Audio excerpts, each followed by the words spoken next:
Morning Mayhem, Tommy and Casper's live. Dodging bullets of our past, now it's strive. Recovery mode, ex-addicts unchained. Current events laced with the scars we gained.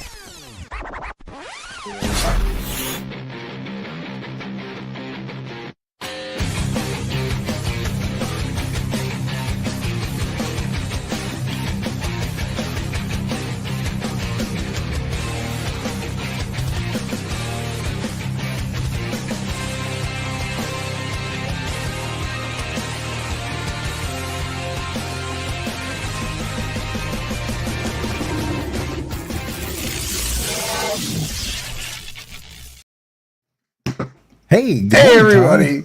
How are ya?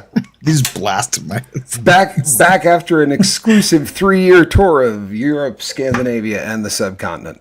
I am back in the chair. It's been a minute. I feel like I haven't seen anybody in a very long time. How have you been? I mean, you were gone for a couple of days, and then you came back, and then you were gone. Yeah, I'm in. Just one. And even when I was back, I wasn't back. I did about an hour. We're good to go. We're fired up. And you know something? There's so much stuff to talk about, man. Man, there is. There's craziness going all over the place. And I'm sure you heard. And I was telling you earlier, but I'm sure everybody else heard if they were over on Johnny's channel. But allow me to do an advertisement for the Apple. Whatever it was, the 15 or whatever the last phone is. Like, I don't have the brand newest one. I got the 16. one that you could have got. Yeah. So it went for a swim in. I was using the brush on the walls of the pool because it's getting on that time of year where you're going to start swimming again. And also the cat will probably start swimming.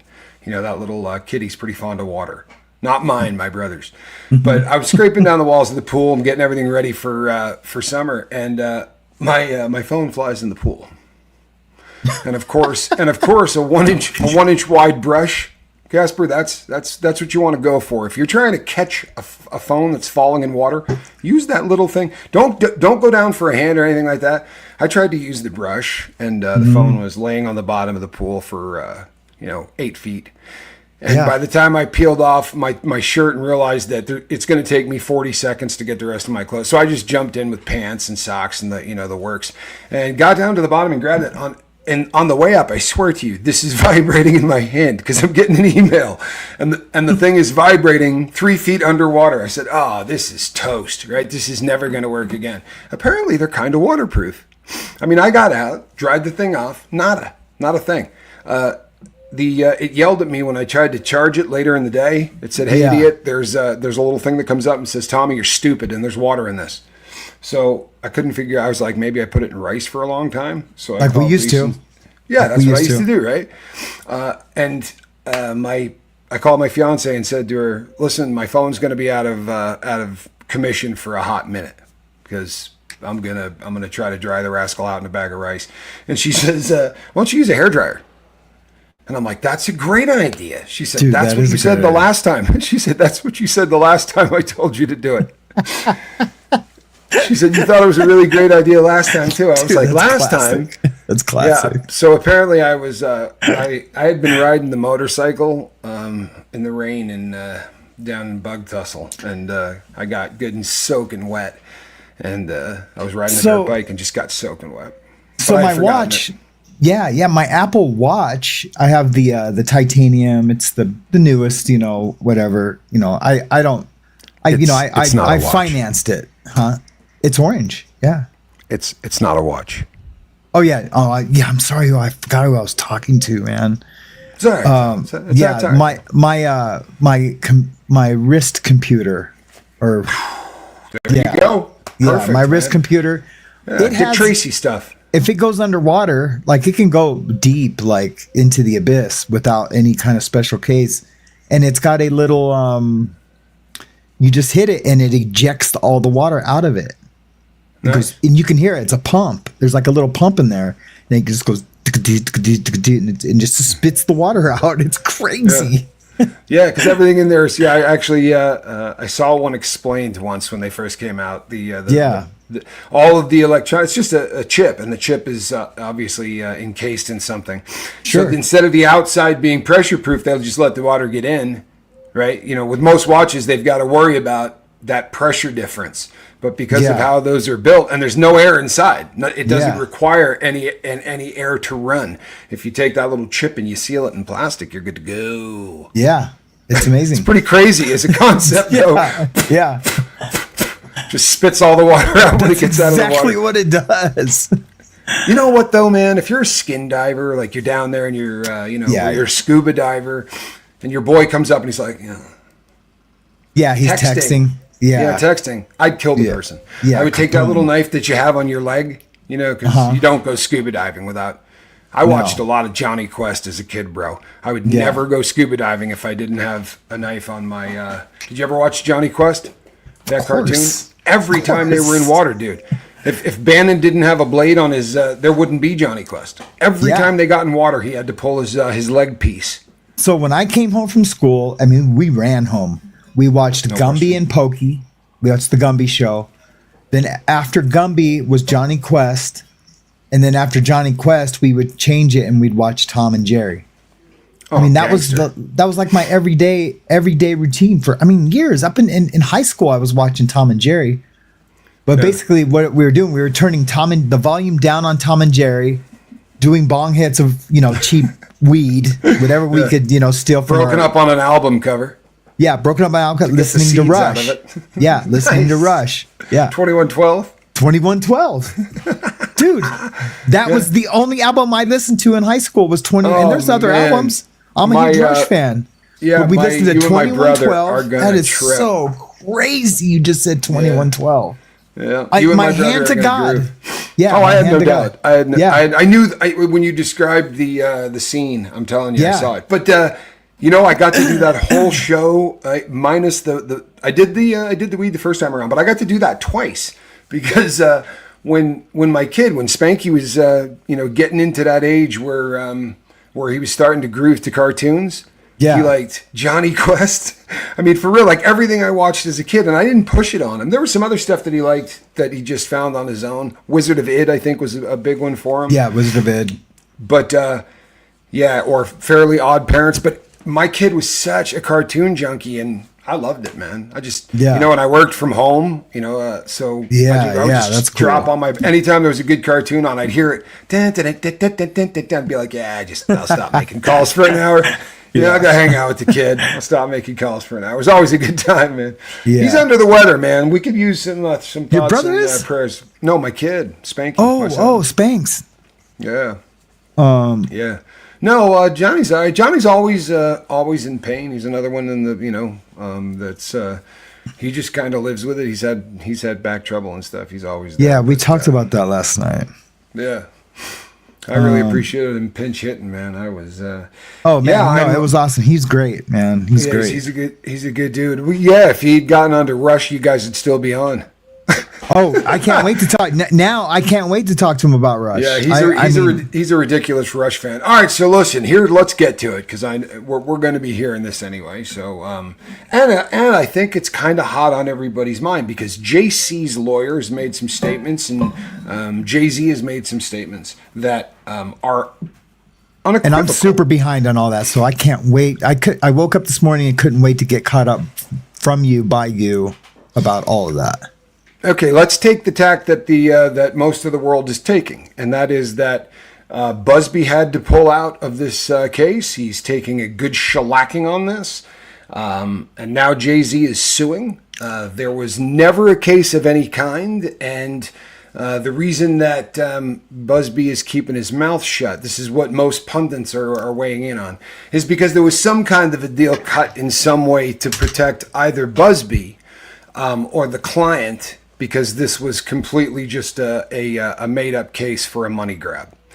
And everyone is pretty concerned about what this will do to the Diddy case because there are so many of the accusations out there against Diddy have been brought by Busby that it's making a lot of people in the Diddyverse very, very nervous. That's kind of the narrative that a lot of people are running with. I think that there's some really odd. There's some stuff in here that's pretty weird to me, right? Yeah. I don't understand. So from my standpoint, there's some stuff that doesn't make sense. One of the things that they say in the statement, and they're very clear, that Jay-Z did not pay 1 red cent, right? Mm-hmm. There are a crap load of ways, like nobody ever paid Shine Barrow, right, for going to prison and keeping his mouth shut. Shine Barrow didn't get paid off. Nobody handed that guy a pile of cash. Allegedly, he was given like 20 grand or something like that when he got out. They gave him a little bit of seed money or whatever. And that's right around the amount you can get away with the Internal Revenue Service and not have anybody investigate you. It's right around that gift amount that you can give to somebody. Yeah, right? yeah. So that's what happened. Then he signed a multi-record deal that was worked out through L.A. Reid. Right? Mm-hmm. For a crap pile of money. And of course, he's cranking out albums and is on tour. You've probably noticed that. Yeah. Actually, he's working on politics in the country that he lives in and is just living off of that cash, which was not a payout. Nobody gave that dude any money for what he did.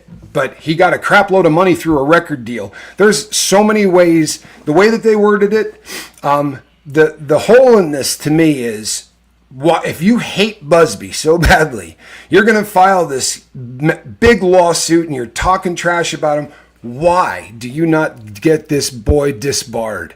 You got a complaint in, right? That if everything you're saying is true, you got this complaint in that's going to take him out. This dude faked this. Why would you drop that? Yeah. That makes absolutely no sense. It makes no sense. Now, that's not the only thing that doesn't make sense. The other thing that doesn't make sense is when this got brought up in the first place, there was Celebrity A and Celebrity B. Mm-hmm. They both ostensibly, both of them would have been contacted, right? Do you want to handle this in litigation, or do you want me to put your name in the press when we file this lawsuit? Fast forward, they come back and refile, and it says Sean Combs in association with Celebrity A, who is Sean Carter, and Celebrity B. Mm-hmm. What does that tell you? It tells you that Celebrity B paid the money when they got the phone call that said, "Do you want to pay?" They obviously any other reason that someone comes up with that Celebrity B could be dead. Well, they would have said, you know what? Celebrity B had passed away. They said that the witness that drove the girl to the Grammys that night had passed away. Not the Grammys, the VMAs. Her driver had passed away. They would have just said, look, that Celebrity B is no longer with us. A person who has since passed away.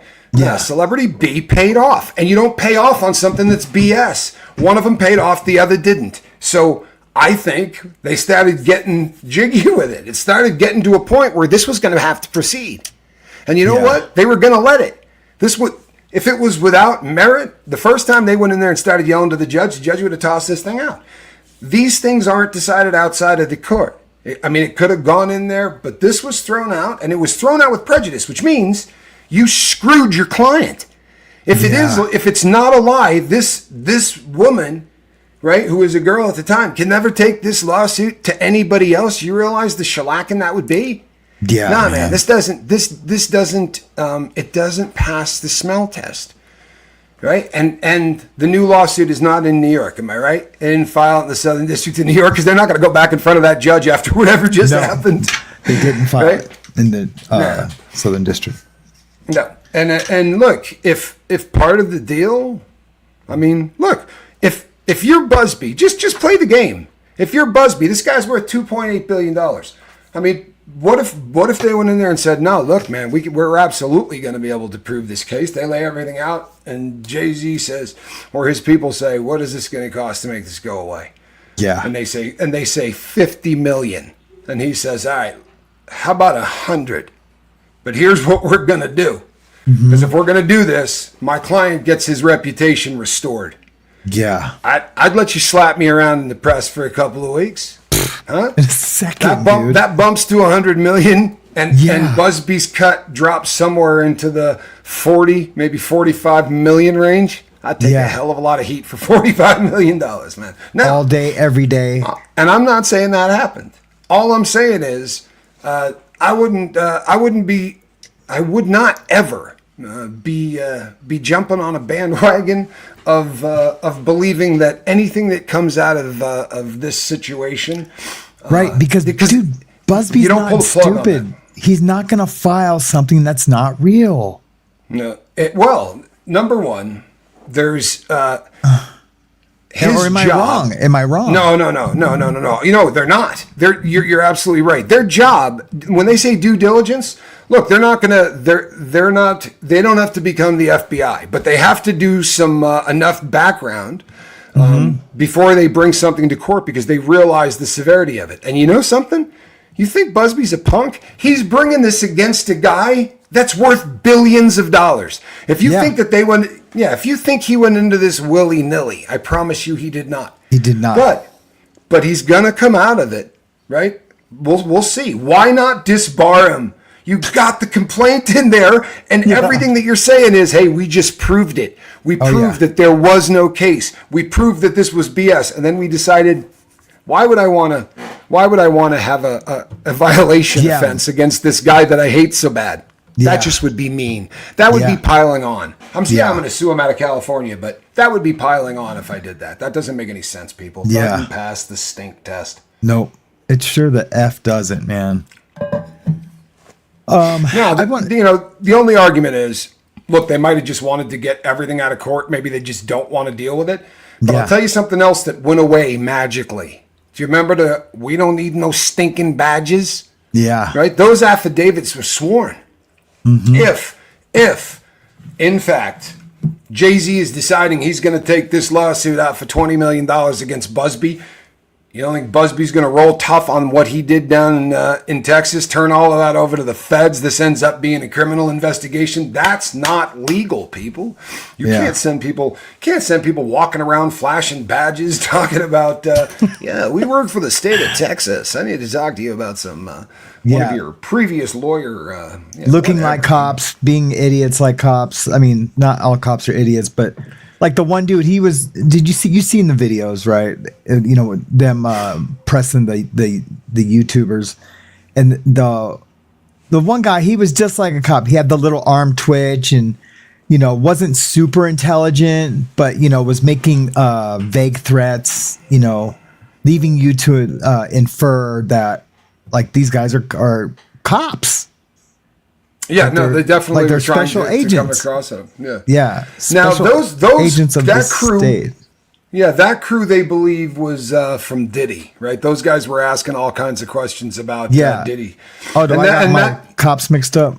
Well, yeah, the ones that the Jay-Z crew rolled into Texas allegedly. Dude, I'm gonna make an allegedly song today. Okay, never mind. Yeah, go ahead. Definitely needs. Oh man, I'm gonna make a badass allegedly song.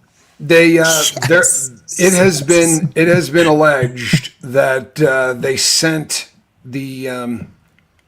these guys down there to Texas to try to dig up dirt on Busby by finding previous clients of his.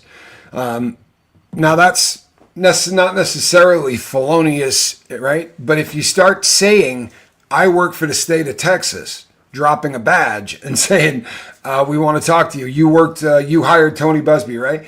And they start trying to talk to these people about, you know, did he do anything, right? Did he whip his junk out? Did he try to rip you off? Did you not get the service you were supposed to get? Was he inappropriate? Did he say funky things? They're just looking for dirt. And when it doesn't really materialize, allegedly, they offer one of them 10 grand. Yeah. To create a story. And they picked the wrong one because that person was willing to sign a sworn affidavit to that. Now, that went and magically disappeared because you know what? With all the nasty stuff that Jay-Z is saying about Busby, Busby's feelings aren't hurt enough to maybe try to trash him and bring that up and maybe... Now everybody seems to be doing some kind of a weird dance around here, and you know what I mean. There's a lot of weirdness going on. I don't know. It doesn't smell good to me, but what do I know? Yeah. What do we got in the news? We got anything fun? Man, we got a couple cool things in the news. For local news, my local news, it is freezing cold, and one of our viewers sent me this pictures of him shoveling snow this morning. This is Kyle Wow, Evenson. He's in our chat today. I've been there, man. Yeah. I've been in there. Yeah, he's really shoveling it up this morning. He thought he'd share that picture with the Morning Mayhem. How cold is it out there, brother? Well, actually, it's actually not too cold today. It's it's -8 right now, so it's pretty cold. Oh, it's not too cold. You've been there too long. Yeah, it's Yeah. not that bad. It's not that bad here today. Yeah, because it's probably -8 feels like -30. That's usually about the throw that wind chill in with the wind chill. Yeah, but that's local weather. But my favorite did you days to ski. Yeah. Oh yeah. So let's yeah. see. What do we got today? My window's wide open. If that makes you feel any better. Oh God, man, I can't wait. My I window's can't wait to wide move. open. No We're air moving conditioner soon. needed today. No air conditioner needed today. I just got the window wide open. The wind is Yeah. blowing through. It's beautiful today. Yeah, we're moving soon. Did you happen to catch the 50th anniversary of the Saturday Night Live? No, but you know something? A lot of people that I care about, my sister, a couple of people that I grew up with, actually reached out to me because I guess there were enough flashbacks about the stuff that we used to hang out and That watch we really together loved. that- Yeah. Well, guess who? Do you remember Blake and Ryan saying that? Oh, Blake's so devastated she can't leave the house. She's I do. well. Lo and behold, guess who's there? Yeah, Look at it doesn't look like they're too upset to not go out into public. I think I can't remember what here. I think I have the article coming up in my little clip here. Yeah, Blake, Lively, and Ryan Reynolds are reportedly in severe anguish due to legal feud with Justin Baldoni. Well, not so much, but maybe. I was reading. There was they showed up someplace else, and there were some people commenting on it. And some of the comments, it wasn't in one of those settings that was set up. Like that was probably, you're contractually obligated to show up for that thing. Yeah. That was probably decided a year and a half ago, and they're going to put on that, that game face, kind of like Jay-Z did on the red carpet when he went out for the premiere of the Lion King film. And you just got to bite the bullet, right? But and they're actors, so they can act not uncomfortable. You would think, right? They were but- they were spotted. Apparently the guy looks like he's lost a lot of weight. I was reading comments under one of the shots, and you saw a lot of dude looks like he hasn't slept in 2 weeks. Dude looks like he hasn't eaten in a month. Well, there's more. I have more. So, Nice. So they do they do the monologue, and they do I have to be really careful with NBC because NBC sent us a content dispute last week. So I have to be super careful. So I'm cutting and editing this just enough so hopefully we don't get the dispute. But it doesn't matter. It doesn't give us a copyright strike. Our channel's fine. It's not going to affect Cool. the growth of Morning Mayhem. So they do the monologue, and I'm just doing the setup, and then Amy Poehler and Tina Fey come out, and they're like taking Q&A from the audience. And guess who's the very, very first question of the night? No way. Ryan Reynolds. And No look how way. look how because he kind of has to address the elephant in the room, right? Because It is the elephant in the room. It's what everybody's talking about. Yeah, he kind of has to address it. So here, I'm just going to play a little bit. But take a look around, and we're going to talk about this a little bit more. Take a look around behind Blake and what's his name? Ryan. Take a look behind them, the mega stars that are behind Steven Spielberg, Right. Kevin Costner. There's some No power. accident. Look at the look on some of their faces. Spielberg looks totally uncomfortable. And who's the other guy? Kevin Costner, he looks PISSIED ED. He looks pissed, dude. Just that's the best. That's the takeaway from this. So take a listen. Question. I have a question. Oh, hey, Ryan Reynolds. Hey. Look at Costner. See him? How's it going? Yep. Why? What have you heard? Did you hear that? So they go, "How's it going?" He's like, "What? What have you heard?" just trying to, make light of it. But I mean, everybody. It's like when after Pee Wee Herman got caught rubbing out a giggity in the porno theater. Yeah. He, when he went on Letterman, what do you say when you're first coming? I mean, when the whole world is talking about you, that's a really tough moment for anybody. I don't like either of them, but I'll tip my hat to walking into that room. That's got to feel like Bill Buckner walking back into Fenway. You know what I mean? That's just rugged, man. Yeah. And I just want to give a shout out to Popcorn Planet because they broke this first. Awesome. He broke it during the show, and I just thought it was an amazing grab. So here we go. Great. Yeah, he's super great.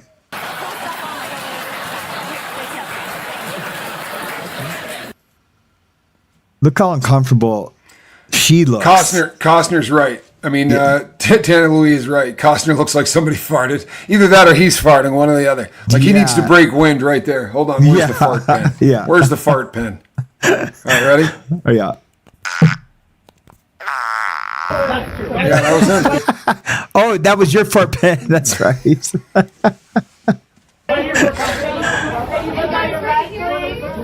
Oh, I went backwards. Here, let me go back to the clip. Yada, yada, yada. Da, da, da, da, da, da, I wondered the same thing, Kristen Melinda. Kristen Melinda says, who's the blonde lady with the biggest hair in the universe behind him? Where? I can't see. You will. Okay. When they go out farther. Yeah, I want to check it out. I'm going to check it out. Oh, hey, Ryan Reynolds. Hey. There you go. That's Cher. That's Cher. Oh, it is Cher. Great. That's Cher. What have you heard? Badass. Cher's there. Yeah. Are you pausing it? No, I'm not touching it. That's bizarre. Oh, it was at the end. What? Good. Oh, but he asked a question. Well, the question was dumb. Go figure. Everyone, no one wanted to get caught laughing at it. Damn, I'm so mad my clips screwed up, but that's all right. Look who's behind Kevin Costner. Do you know who that is? Can you see my pointer? No, you can't. No, I cannot. Yeah, and I'm doing it directly from the video file. But like just above Costner's head, like due straight north. You know who that is? I think that's is that David Byrne from the Talking Heads, or am I mistaken? I think it is. No, what? Yeah, I think it is. You got to look that up now because that's going to kill me. Yeah. Well, I'll do it. I'll check. I love David do Byrne, man. Me too. I'm a fan. Me too. Yeah, I'm a super absolutely a fan. Dude, it kept stopping. I thought you were, but look at Blake's face. She looks in total horror, really. like, God, we're I don't think fake. I don't think anybody wants to deal with this. This is one of those things that, it's fun for somebody to crack a joke about this when they're not there. Yeah. Oops, sorry. There was a joke made by Chelsea Handler, where she said that things get whatever. Thank God for the distraction, and the distraction she was thanking God for was Blake Lively and Ryan Reynolds, and it was one of those jokes that was cracked that. I don't know. I think it gets a lot more traction when there aren't people, the people you're mocking aren't in the room. That's just a wicked uncomfortable moment. Yeah. You know what I mean? Yeah. Hey, I saw 15 minutes of a live last night on YouTube, and the person live was having a what could only be called a meltdown. Really? Yeah. What was it? I can't, I don't want to, I don't want to throw gas on the fire. I really don't. I don't want to draw anybody to it, but I've never been more uncomfortable. And and the reason I brought it up is I couldn't, as soon as I saw what the person was doing, because what they were doing was canceling themselves. Literally. It was one of those shows on where purpose? a person, no, I think it may have been drug fueled. I don't know what it was, but it was a person saying, if you had a top 10 list of things that you should probably never say live on a YouTube channel ever. Yeah. This person ticked off about 6 of them. And in the course of about 10 minutes that I was watching, but the reason I bring it up is It was David there's Byrne. nothing. It is? Wow, that's Yeah. crazy. No way. Yeah. He has changed, man. Yeah, he looks I great think. though. No, he looks young, but he didn't look like Yeah. Dave Byrne to me. Look at that. Look at that. Yeah.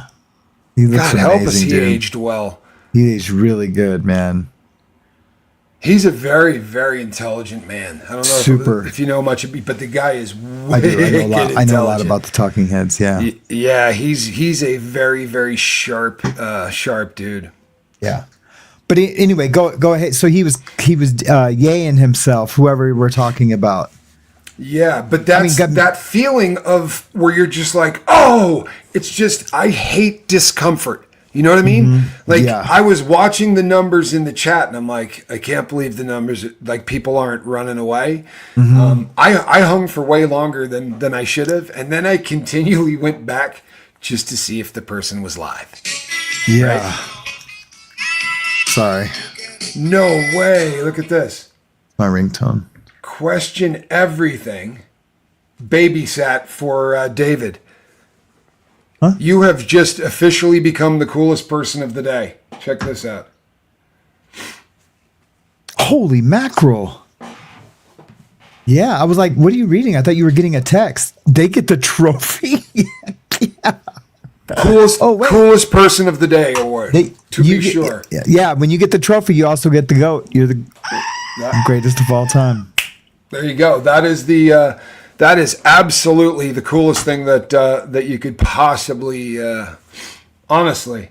Please tell me he's as cool as I want him to be. I'm sure he's got to be. That is absolutely amazing. Yeah. Speaking of amazing, look at that. Hey, Russ became a member. Thanks, Russ.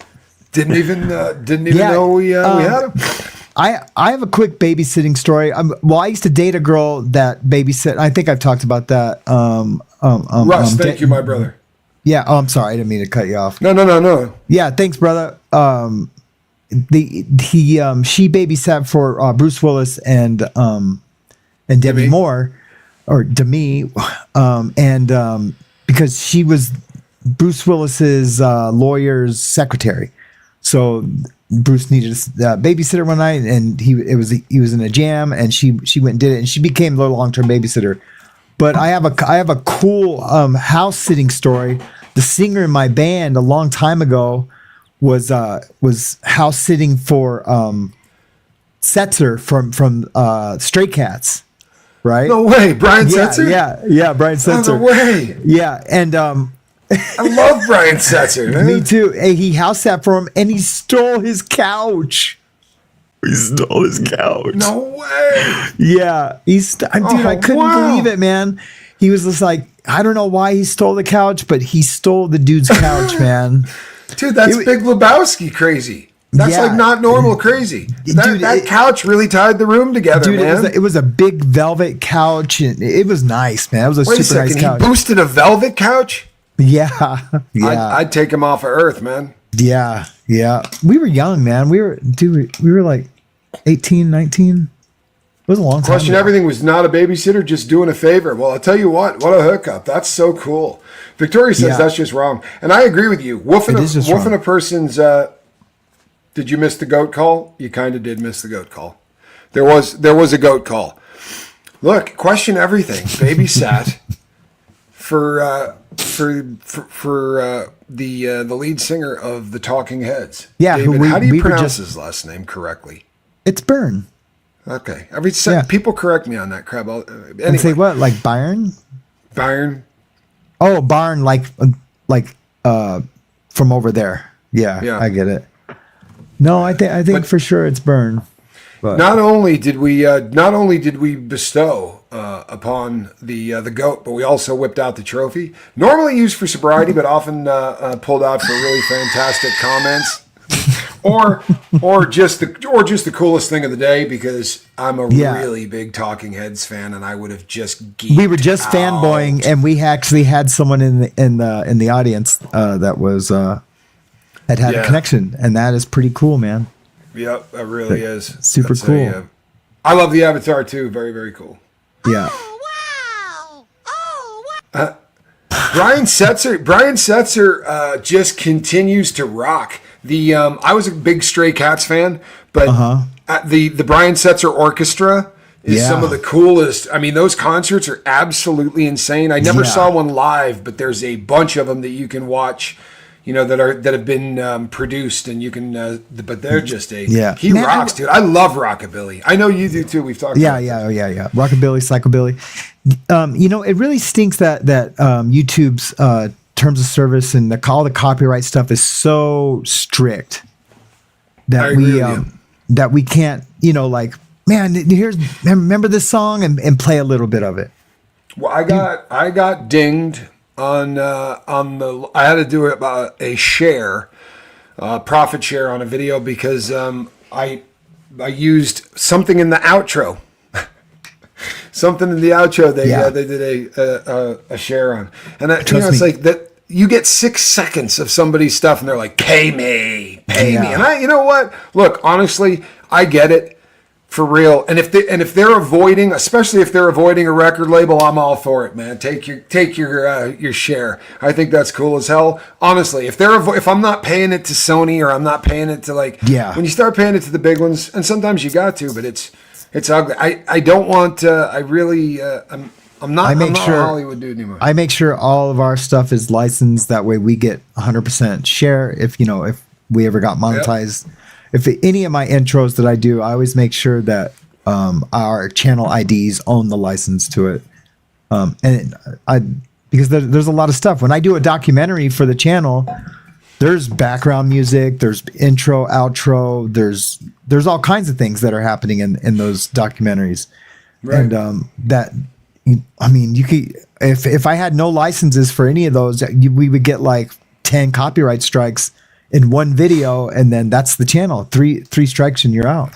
Yep, 1, 2, 3, and you're done. I came across a channel, and I'm gonna have to find the name of it, because this dude's research.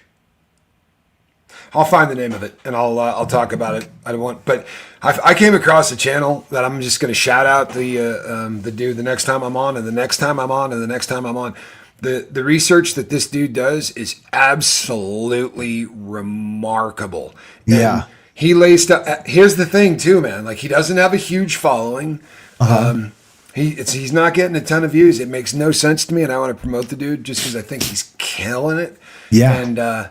And I'm definitely, since finding him, the guy's a lot of what this guy puts out, I absorb, and I would really like to kind of push this dude's stuff. But definitely the next time we're on, I will do it. He just did a thing on Ryan Reynolds and the number of people that he cheated on. And the research is just friggin' bulletproof. This dude's never been a good dude, man. This dude's never been a good dude. Yeah. And the guy who has this channel, he's a ex-Hollywood dude, and he just knows so much about I love it. that. I mean, I love that. I'd like to get him on. He never doesn't show himself. You just hear voice, but I'd love to get the dude on. He's just cranking it. And working in Hollywood and being from Hollywood, the conversations that like grips and directors of photography, we all hang out, right? We go to the Canner's Deli on Fairfax. These are like popular spots. Jerry's Famous Deli. We go to Canner's, Jerry's Famous, Barney's Beanery. These are all spots where everyone gets together and talk. Even Denny's, they call it Rockin' Denny's, and it's right on Hollywood Boulevard. But the conversations we have about stars are second to none. I mean, if you could get all those guys need to have their own YouTube channels for real. I agree with you, man. Yeah. I agree with you. I've been out of it for so long that I don't know anything current. I mean, I could tell you tons of stuff that was happening in the early 90s. But and you know something? It's not relevant. It's not relevant. Hollywood, because this didn't exist, right? Yeah. Within Hollywood, like with the guys that worked on movies and the people that, they all knew everything that was going on. They knew which stars were jackasses and which people were cool. Like, that was always sort of common knowledge. But other than a couple of gossip sheets and what they decided to let out, the world didn't hear squat. Now they got no way of keeping the cork on the bottle, man. Yeah. Now they got absolutely no way of keeping the cork on the bottle because It's so people, badass. yeah, Yeah, grips, it's so badass. you know, Yeah. grips, lighting guys, whatever. Everybody who has seen stuff like that tirade that you see these stars go on where they're caught on camera, you know, and it's just, you get to see what an absolute jackass this person is. Yeah. It's pretty, look at the he said, she said in this Blake Lively case, right? You got a he said, she said classic case of workplace harassment. If there were not cameras running, you would have a group of people that would just have to take one person's word versus another person's word. We have gotten to see what the story versus the truth was, right? And here's the crazy crap, right? There are people out there that will say today, well, Blake Lively is just telling her truth. The truth is what's on the camera, right? And that's always the way it is. There's your story, there's her story, and there's the truth. Whatever the truth is, there's not your truth, there's not my truth, there's not her truth. There's the truth. Miss me with that. This is my truth. All of that. Because she's ruined that. She's ruined that for everybody whose truth actually matters. Yeah. You know what's crazy? I pulled up a photo on one of the last videos I did that showed the cover of Time magazine. I think it's 2017, and it said Silence Breakers. This was Person of the Year, right? Now the Silence Breakers for Person of the Year had on the woman that started the Me Too movement. It had on Ashley Judd. It also had on Taylor Swift. Yeah. It's a very interesting photo because in there is also an elbow. All you see is an elbow. And it's, I believe, right, they want to represent that's the woman that isn't famous. That's the person that is in an office that's being harassed, or that's a person that's, you know, at their place of employment and they're having to put up with that harassment. It's kind of the silent person in it, right? Yeah. Well, these are the silence breakers. It's they were trying to do away with silent victims, and I find it ironic that, I mean, we have to know that this whole Blake Lively story is a piece of crap, or Taylor Swift is just not a very good person because she should be standing with her friend, right, in a big way. You see that elbow there at the bottom of the screen? Yeah. Okay, I don't think Blake Lively is doing a whole lot for that elbow. For that person, you know what I mean? For all of the people out there in the Me Too movement who say things like, "Hey, I was harassed," every time there's one of these big public things where somebody accuses somebody of something, and we come to their support them instantly. The first video I did on this just said, "Look, all of the evidence isn't in, but this doesn't look good for this dude." And I really kind of painted it as just another ugly, bad Hollywood story. But I was certainly supporting Blake Lively because you support the person, you know, who says that they've been SA'd or SH'd, right? You support that person. And when the rug gets yanked out from underneath you on 2 or 3 of them, you start going, you know what? And that weakens a movement that shouldn't have been weakened, right? Honestly. And I think that people that do that should be prosecuted. I really believe that. If you bring a suit against somebody, they got this guy fired from William Morris. You realize what that could have made him over the course of a 25-year career? I mean, we're talking about a crap load of money. By the way, William Morris is no joke. I don't know if people understand exactly what that means, but if you're with William Morris, it's winning the lottery. You don't. You have to be on your way up. You have to be on your way up. If you can't it's be on your way down or be a nobody or be no good to be on William Morris. It's a really, really big deal. Now they got Baldoni fired from there by saying he was a sexual predator. I mean, that's a low budget thing to do, right? Really, that's and it's quantifiable. You could probably at least put some kind of a dollar figure to it. This is something that's worth repeating because you hear people come out all the time and they say, "I'm going to sue you." YouTubers are famous for it. "I'm going to sue you." You got to be able to go into court and say to the court, "Here's how I was damaged." And how do you quantify? Hey, I lost 4,000 subscribers.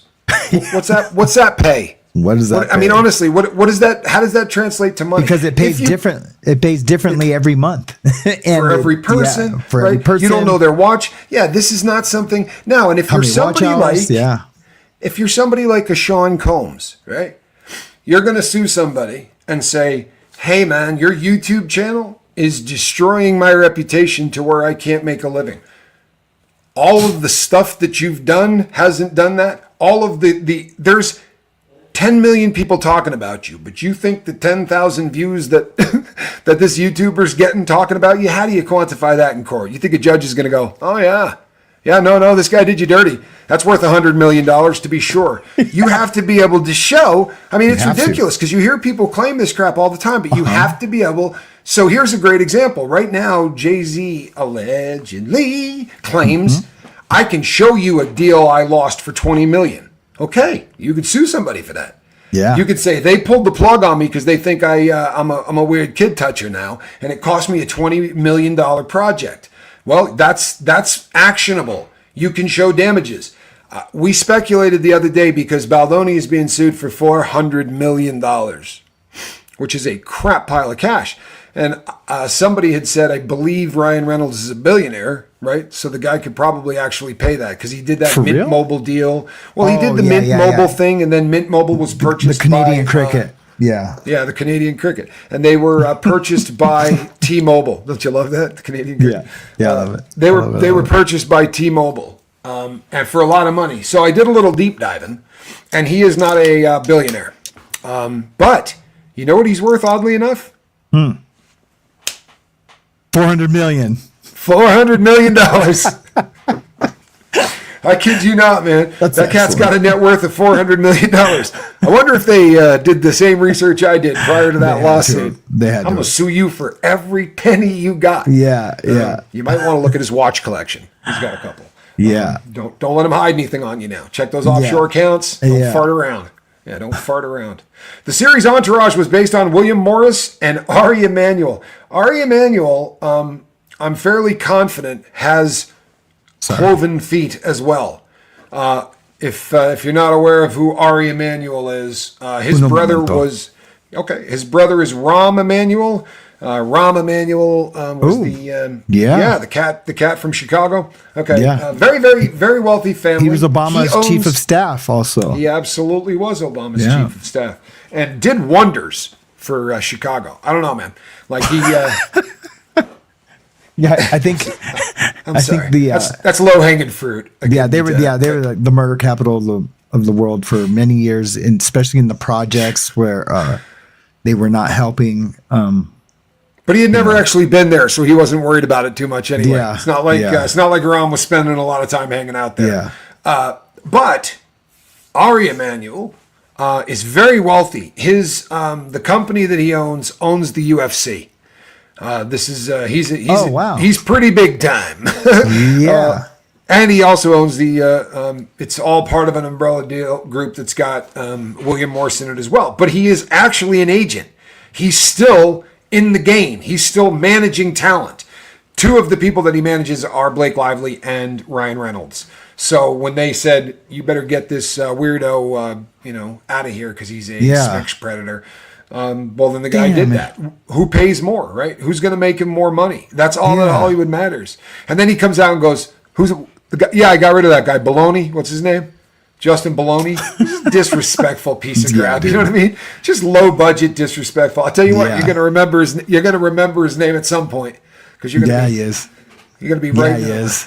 I got your Baloney. Check. I got your Baloney hanging. That is Baldoni. Do you know anything about Justin Baldoni? His faith is unique. I don't know. I don't know anything personal about him. But I can tell you this. I'm a fan. I'm a fan now of his, and I can't wait to learn more. And I'm sure I will as this story goes on. Yeah. So he's a member of a faith that was started a couple of hundred years back in Iran that basically says that is he Persian? There is. I think his family has roots to that part of the world. Yeah. His sisters are gorgeous. Believe in one God, and that. Yeah. Yeah, he's the guy was an athlete until he really damaged himself. He had He played two sports. Was a two-sport letterman in college. Like he was a ripping athlete. He was being recruited to go and play things, but he damaged himself badly, and he's been fighting that for a really long time. But his faith is called Baha'i, I believe is how you pronounce it. But this is, keep in mind, hundreds of years ago, right? Part of the doctrine of that church is that women are absolute equals to men, like in every way, shape, and form. That is a doctrine of their faith, which is probably why he wrote a book about how men should treat women better and yada yada, and also had a podcast, right? Yeah, that talked about sort of the toxic masculinity kind of stuff and everything that makes this kind of lively. And then she picked the wrong dude. She picked the wrong project to try to take over and to make a bigger name of herself. Because I don't think she's ever been an A-lister. Everyone keeps calling her an A-lister, but be at the best for real. So for her to try to do that, man, she picked the wrong dude. But anyway, go ahead, brother. No. I agree with you, first of all. And honestly, do you know what Blake Lively meant to me? If he's got a book. Up until this point, up until this point, what that woman meant to me was I would forever go, who? Like I had a real struggle, no joke, right? Until this story broke, like people would say, Blake Lively's in that. And I'd go, I know she's blonde, but I can't for the life of me freaking remember what she looks like. Dude, or how about this? And my wife will tell you, every time since we've been married and since and my friends, and whenever I try to, cause I used to have a lightweight crush on her, you know what I mean? And I would be like, that blonde chick, she's in that movie where the dudes are bank robbers and like, she's the house girl and, she's dating all the bank robbers and, and I think she just married Ryan Reynolds. I could never remember her name ever could I ever remember her name. I could picture her. And I was like, oh yeah, man, she's so cute, and that's what I'd say.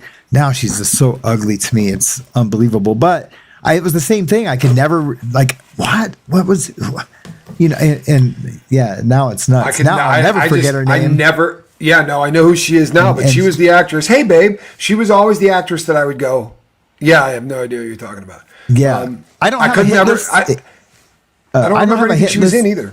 Yeah, I'm sorry, brother. I used to have a hit list of people, my judge, my prosecutor. I'm going to get not an actual, Merc list, but these are the people I fester hate in. And since I don't fester hate inside anymore, I don't have a hit list now. My hit list is kind of like my prayer list now. All the people that, that I would have been on my hit list now is now on my prayer list. And, and now that's where Blake Lively will reside, Pray for her soul. Yeah. Well, she probably needs it. This is, and as we were saying, I got as far all kinds of surprises. I gotta love that. As for picking the wrong guy, she really did. Keep going. You start and I'll go. Dude, I've been talking over you all morning, man. I think because I've had too much of that. Too much coffee. This is my coffee cup this morning. Anyways, I got all kinds of cool surprises for Reese today. I can't wait to send them her way this afternoon. Just got to do some final touches on a couple little things. Wait till you see my bullfight her. Oh my god! She's pretty excited. Man, it's gonna be cool. We need thoughts and prayers for my girl's throat. I heard it. She sounds. Oh, you wouldn't believe it today. She's not going to be able to be on a microphone. She sounds like she's been gargling with broken glass. Muriatic. Yeah, I got that. So you boys come around here often? She sounds like the. I heard her say and alive, like she's like, I always just hope it's going to be like super, whiskey sexy, voice, but it just kind of comes out like. Like what's that comedian that hangs out with Rogan all the time?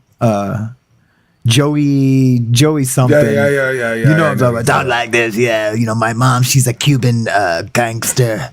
In Cuba, she ran the numbers, and we were friends with Gotti, and he used to come down there and buy cigars from me on the street, and whatever, dude. I doubt any of that's true.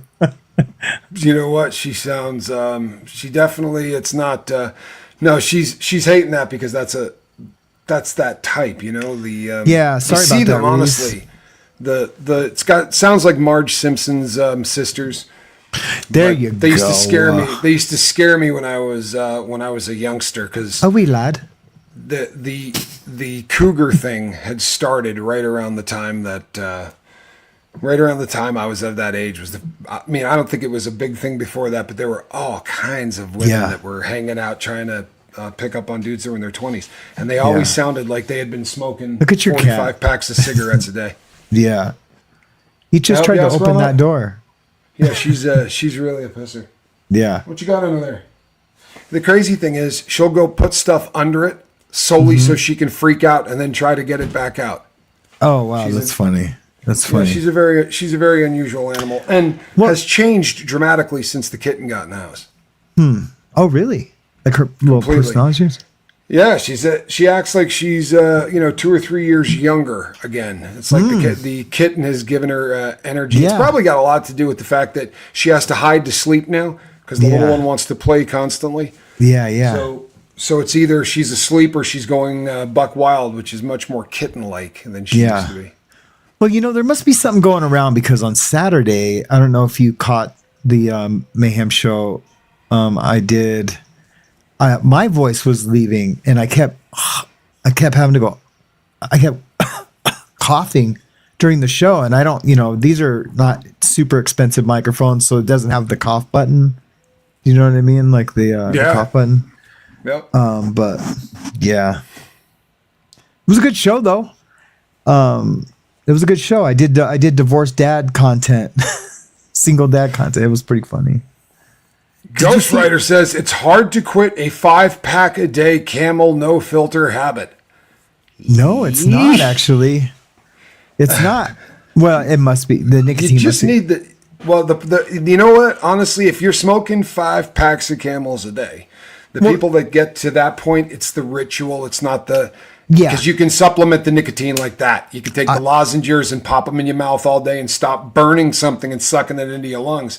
But it's the habitual stuff. It's the habit of packing the smokes. I think you're right. And doing all of that. Because I smoked Camel non-filters for 7 years, and I coughed one time in the morning, coughed for 10 minutes, and I quit that day because I listened to my dad, who smoked 3 packs of Benson and Hedges a day, and I listened.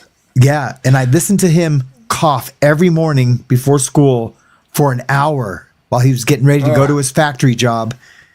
He worked for General Motors, and he coughed every morning while there's 3 cigarettes lit in the house.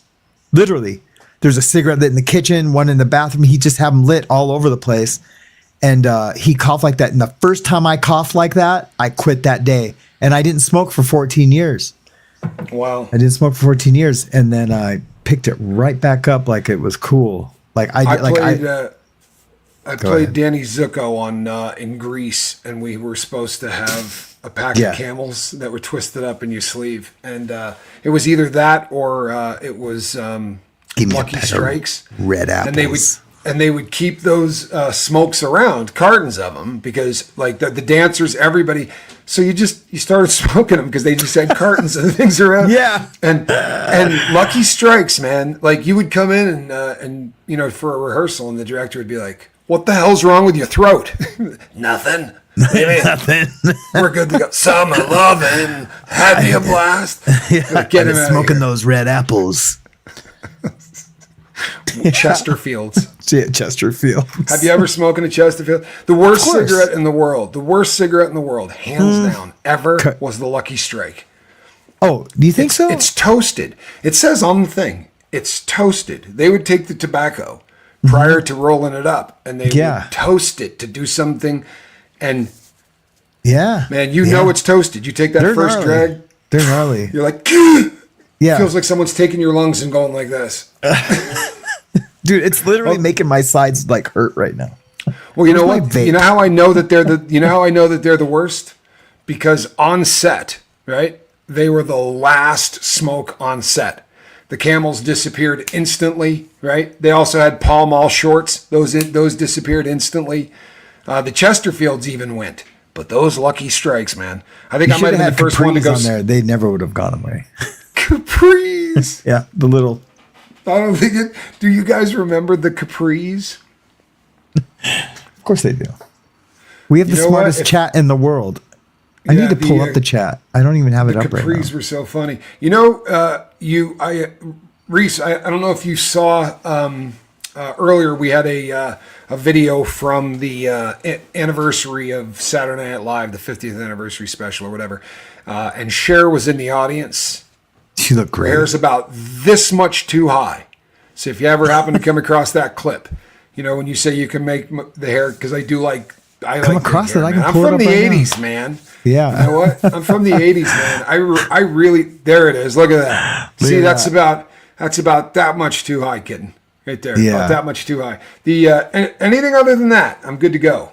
And You know? I think someone said that she farted because Kevin Costner does not look well next to her. But He does look right now like, or he's he's just leaning over for the one cheek sneak. He might be about to fart on Cher. he's just disgusted. He's trying to look at the producer and saying, "Why do you have Ryan Reynolds asking a question right now?" That's what Yeah. he's saying. Oh, and Like the white haired, that guy with the white hat on. Look at the girl next to him. She's like, "You Where? are a oh pig." yeah, oh yeah, yeah, yeah. Yep. Cher goes, "Kevin, did you just Dude, fart? that is so wet sounding. Isn't that terrible, a great dude. pen, dude? Yeah. Look, it's got the little fart guy face on it. Yeah. That's the greatest pen of all time. It sounds so gnarly. You know what? You get gifts and you don't always use them, but then Well, you I get love one and funny you just sound go, gifts. Yeah. yeah, you get one of those and you just go, you knew me. You know what I mean? Like, you know me. You give me that, man. Yeah. You know me, man. That's Hazley good stuff. loves farting. That's her favorite thing to do. She loves to laugh and fart and like, dude, she farted in my face before. It's gnarly. She's so funny. Man. She's gonna make somebody a fantastic wife someday. Yeah, yeah. But yeah, so I didn't get to the joke. He told a dumb joke. He's like, "Oh yeah, I just wanted to know, Tina, are the cone heads made out of candy because someone might have taken a bite? Should I go to the hospital?" Nobody laughed. Everyone just kind of looked at him. You're an idiot. You know what? He's number one. I think he's never really been funny, and I know people are going to fight me on this. I don't know. I don't dig the personality. The Deadpool stuff. The very first one I found really amusing. Yep, But me too. it's the same damn jokes. You know what I mean? Yep. It's like, I don't know what they would do in a third, right? I didn't see the second one. You can't prove that. And dude, there's a lot of people interviewing people of his past, like old drama teachers and things, and they're saying he was like that then. He was lightweight, disrespectful, and it's his shtick. It's who he is, like you've been saying for a long time, Tommy. And I used to think it was cool, and now I don't remember. I'm just saying I used to think it's cool because that's what I remember feeling. But now when I see him, it's so ugly that I want to believe that I never really even thought it was cool. But I think it's just me, lying to myself. Yeah, I used to be a fan, and now it makes me upset. He cracks. There's a lot of jokes. There's a lot of jokes about the character being gay. There's a lot of there's a lot of like no homo kind of jokes between two dudes things. That's a constant. There's a lot of dick jokes. It's just, I mean, it's adolescent kind of humor. Like, I would imagine when I was 13 and 14, that movie would have friggin' slayed me because you're just It's shocked jail that they're humor. talking like that. What's that? Yeah. It's jailhouse humor, not prison is humor. jailhouse It's humor. that jailhouse ass play. You know what I mean? Yeah, exactly, dude. For real. Yeah. For Well, maybe real. that's where the he kind of wants to stuff go. that'll get you killed in the joint. Yeah. Isn't that funny? You're in jail and you'd be like, "Hey, what's up?" Slapping each other's, hoo-ha's. Yep. And then you get to prison, like, man, you just turn your sex play a backside to dude in someone, you prison, got to be like, kill "Hey, you, man." Pardon me. Yep. Pardon me. Pardon Excuse me, dude. Sorry. Hey, excuse Pardon me, me. brother. Yeah. Yeah. I always say, when people say to me, "Oh man, the disrespect," I always go, "No, dude. There's one thing you don't run into in prison is disrespect." That's right. It may be violent and ugly and everything else, but if there's 6 people walking toward a door, you won't believe how many people go, "No, excuse me, man. No, go ahead. Sorry. go No, ahead, my brother. bad. No, Go ahead. my Yeah, bad. my bad. No, my bad. Yeah, isn't it A crazy? lot of that, it really is, man. I've said that so many times. Do you remember I told you the happens a lot. story where I was walking through we were all standing in front of the door. This is at the hut. We're all standing in front of the door to go to chow. You know, you kind of pile up at the door down at the end. And a cop came to the door and called me, and they were calling me to the lieutenant's office. And I had to go through everybody. You know, everyone kind of separates, but I'm moving faster than they're separating. And I just kind of turned sideways to get through a guy. And it was my buddy Ed. He's a board member for the GDs. You know, he's friends with Hoover, the whole deal. And he's like, "Damn, Casper, you're gonna funky roll me?"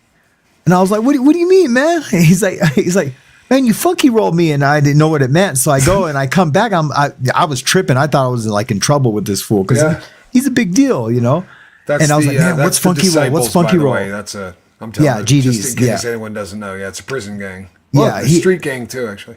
Yeah, and this guy was a board member. So that means there's only a certain amount of board members that are around the guy who founded him. He's a big deal. He's a big deal in the grand scheme of it. Anyway, so I funky rolled him, and it's just when you walk by someone and your rear end will brush somebody, and they call it a funky roll. It's super funny.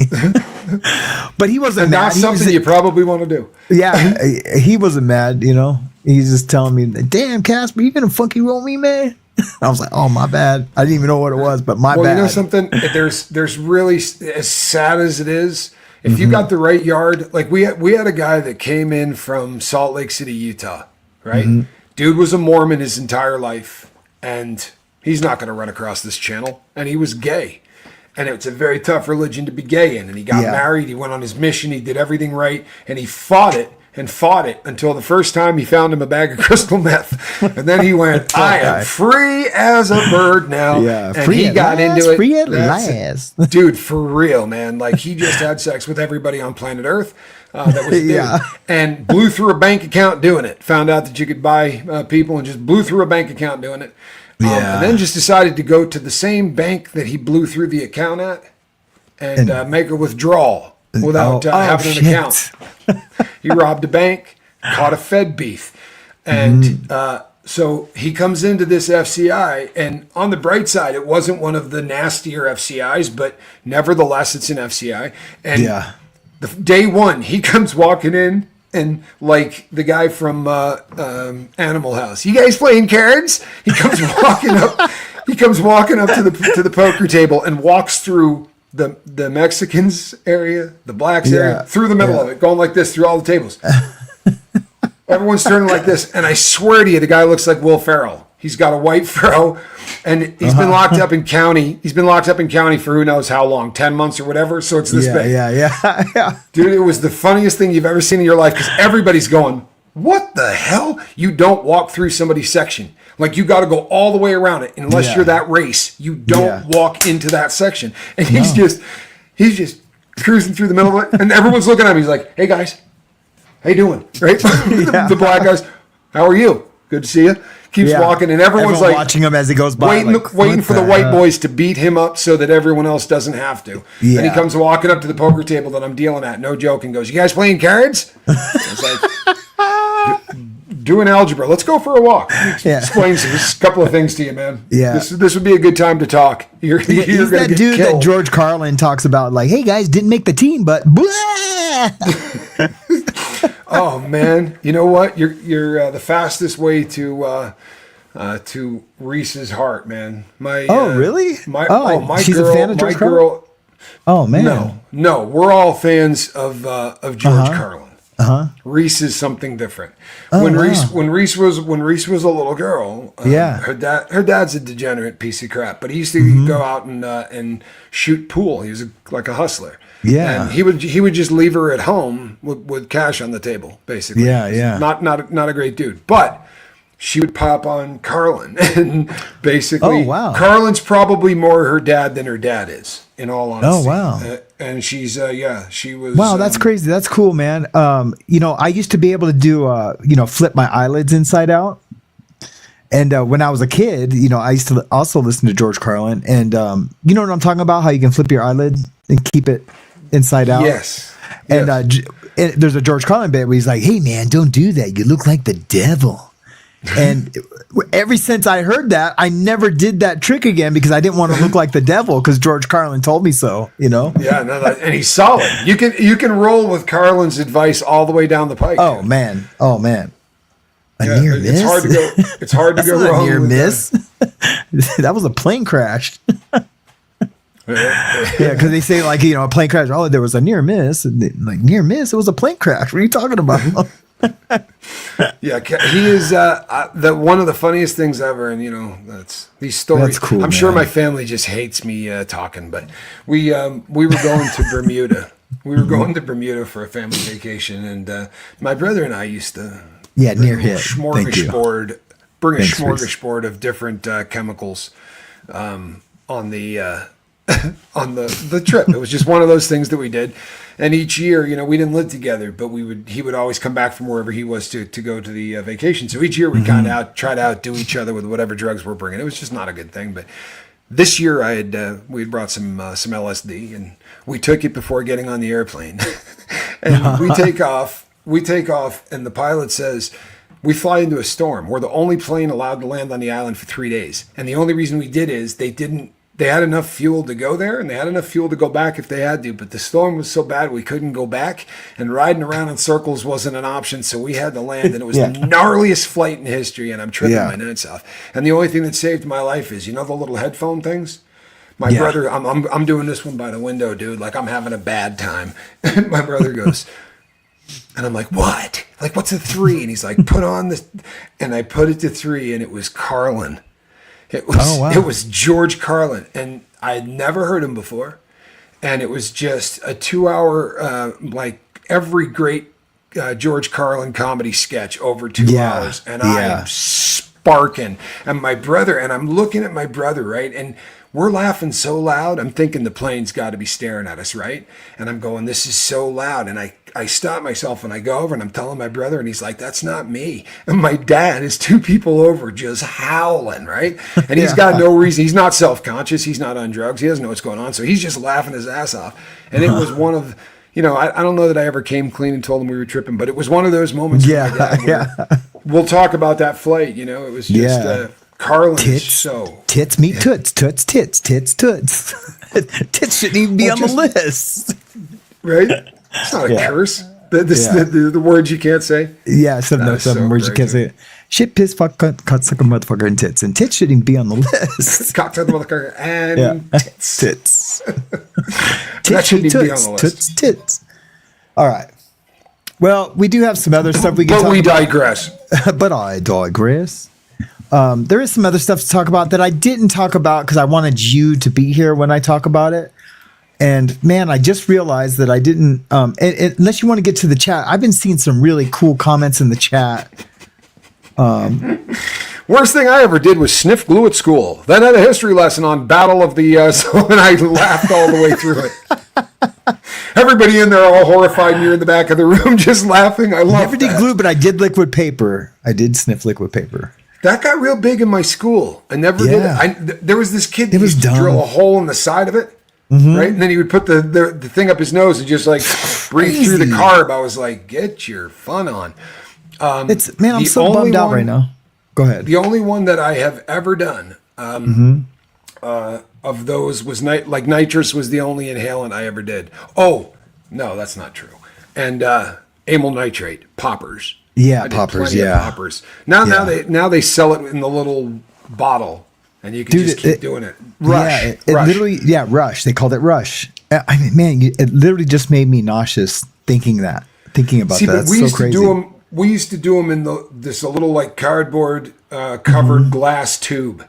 Yeah, and you would break it, and it would soak the cardboard, and it would just give you. You could buy it at head shops. Yeah, it was weird. Or sex shops. Sex shops too.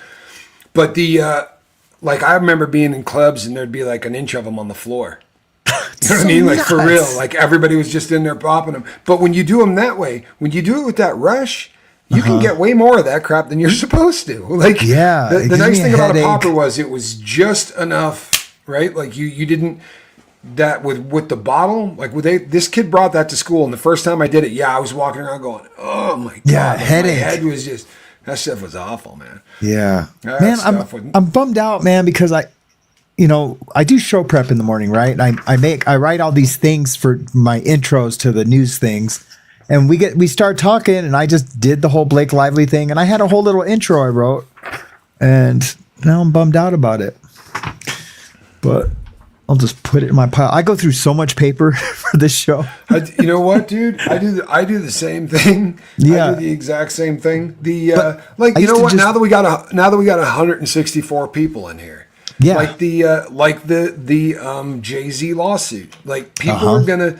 It is the dumbest thing. The way that this was played out. Yeah. Is there couldn't be a worse way for almost every party involved for this thing to end. Yeah. Because it leaves the entire world going, what the actual F just happened? Yeah. Right? You would let it go to court. You would let it go to court. You let it play itself out. The judge didn't toss this puppy out.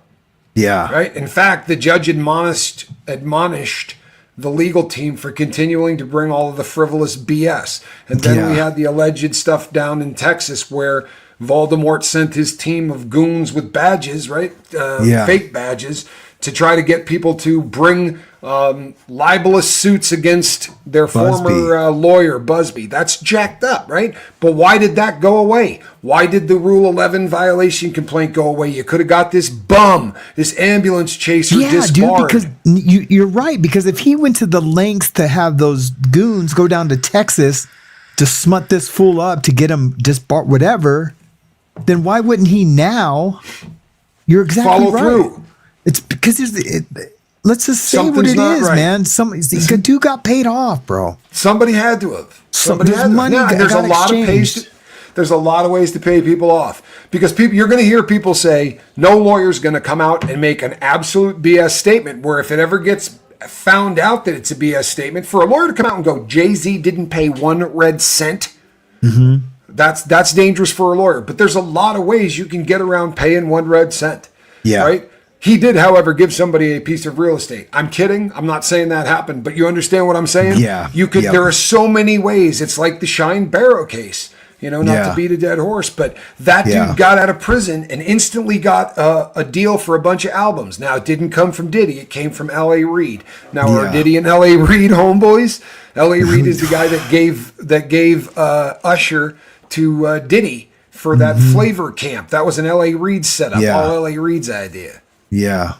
And also, too, like, it could be something like Jay-Z hooking Busby up with some huge clients, or now you're the lawyer for all the talent that goes through the NFL. There's so many different ways. deals that could have taken place behind the scenes. Yeah. But you have to realize this. So this woman that did the interview that said, I'm not going to be silent anymore. Right. Mm-hmm. I'm going to get my story out. I have waited, being quiet for too long. She decided to say, go ahead, throw it out. Yeah. Don't trip. Go ahead and throw it out because it's not a big deal to me anymore. And not only are you going to throw this out, but if this is a beef between you two lawyers, I can't go to another lawyer now. This was dismissed with prejudice. Yeah. If this was Busby screwing up, then he just screwed this client forever. I don't think so, man. It doesn't smell right. And I keep coming back to why would a celebrity be paid? Because you can't convince me that somebody who they called Celebrity B did not pay. Yeah. And that means that this was real. And if this was real, why would the girl drop it without getting the satisfaction of the Diddy thing? And or did they channel this through Diddy? Did Diddy's team? He said Jay-Z did not pay 1 cent. Did you notice both Diddy and Jay-Z dropped this? Did Diddy's camp settle this to keep Jay-Z happy because there's something else out there? Because maybe this was that. I mean, what they said was Jay-Z did not pay 1 red cent. This case was dropped all the way across the board. So Celebrity A is not on the hook, Celebrity B is not on the hook, and neither is Sean Diddy Combs. Mm-hmm. I don't know, man. Yeah. Something smells fishy. Yeah. Yeah, man. I wish I knew. I wish I could. There was an avenue to find out, like look something up or. But Gas Tank Clive did it, I'm sure. He didn't start the fire. I truly think something someday is going to come out with old Clivey. I don't know. Hey, did you happen to catch my my little video I made of you save it? Because you're wearing the hat today. My little fireman, the AI that turned your pimp hat into a fireman's hat. Yes. Did you catch the kitty. it? Okay, so I don't have to play it. Okay, I wanted to play it. No, but I bet a lot of other people haven't. Yeah, let's watch this for a second. I only have it in the short right now. I'd have to pull up the video cool. and search for it, but Yeah. it's pretty funny. Where is? Oh, I'm in the.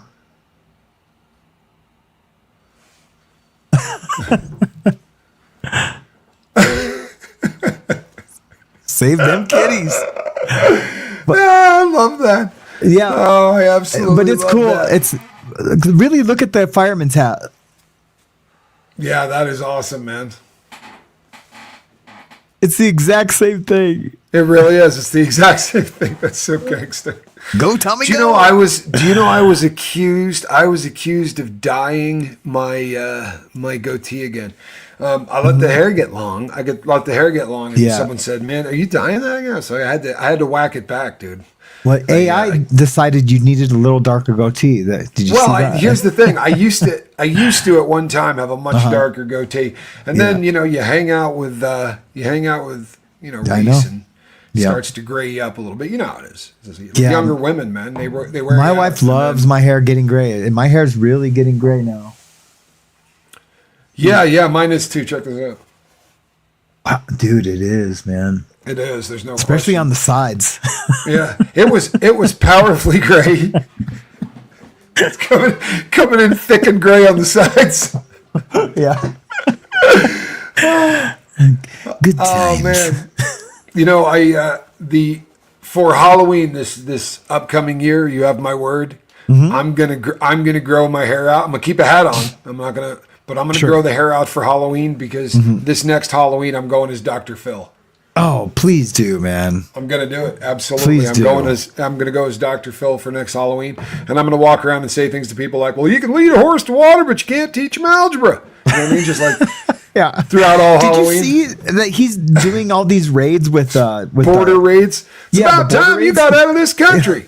Yeah. What That's the cheesy, F, man. dude? That's just What the F? cheesy. So what'd you I'm do? Sorry, man. Well, you're a sex offender? Okay, well, now you're here. Well, now you're leaving. It makes no sense, dude, to go to that extent. I have all those video clips. So they're not even worth showing, man. It's know what? Look, I'm all for a little bit of propaganda, and I mean that almost not tongue in cheek. If you're doing something that is going to show the world, right, that don't come, because it has been absolutely established that if they think that they're looking at all of this and they're taking the temperature of the of the government, and they want to send a message that you shouldn't have a 3,000 mile caravan coming because it's not going to be a good thing. However, that's cheesy, and I don't know. I don't think, and I'm saying that not because I hate people and I want them out. I'm saying that because that 3,000 mile walk, the things that are happening to people along that walk, it's probably the most disturbing aspect of all of this that people don't talk about. The human T, the people that are getting R-worded, you're not getting here without that happening to you. That's just part of how that works. That's right. You know what I mean? If you're a child or if you're a female, part of being smuggled is you're going to be, SA'd, and that's the crazy that thing. has to stop. Yeah, man, it does, and it happens a lot. And like you said, you can't get here without getting AR'd if you're a female, especially if you're alone. Yeah. The crazy That's thing why is, when you see it, it's all men. yeah, and the nutty thing is, bro, like I've grown up, in East LA, in Southern Los Angeles, and there's a lot of Hispanics. My family's half Hispanic. My mom's Hispanic, and I was around the Green culture. card. Yeah, I'm from East LA.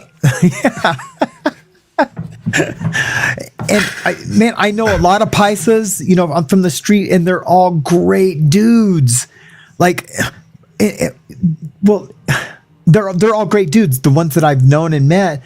But, there is some weird thing. My grandma owned this apartment building. She only rented to Hispanics, right? and she used to help them get jobs and fill out their applications for them and things, and they were all really great.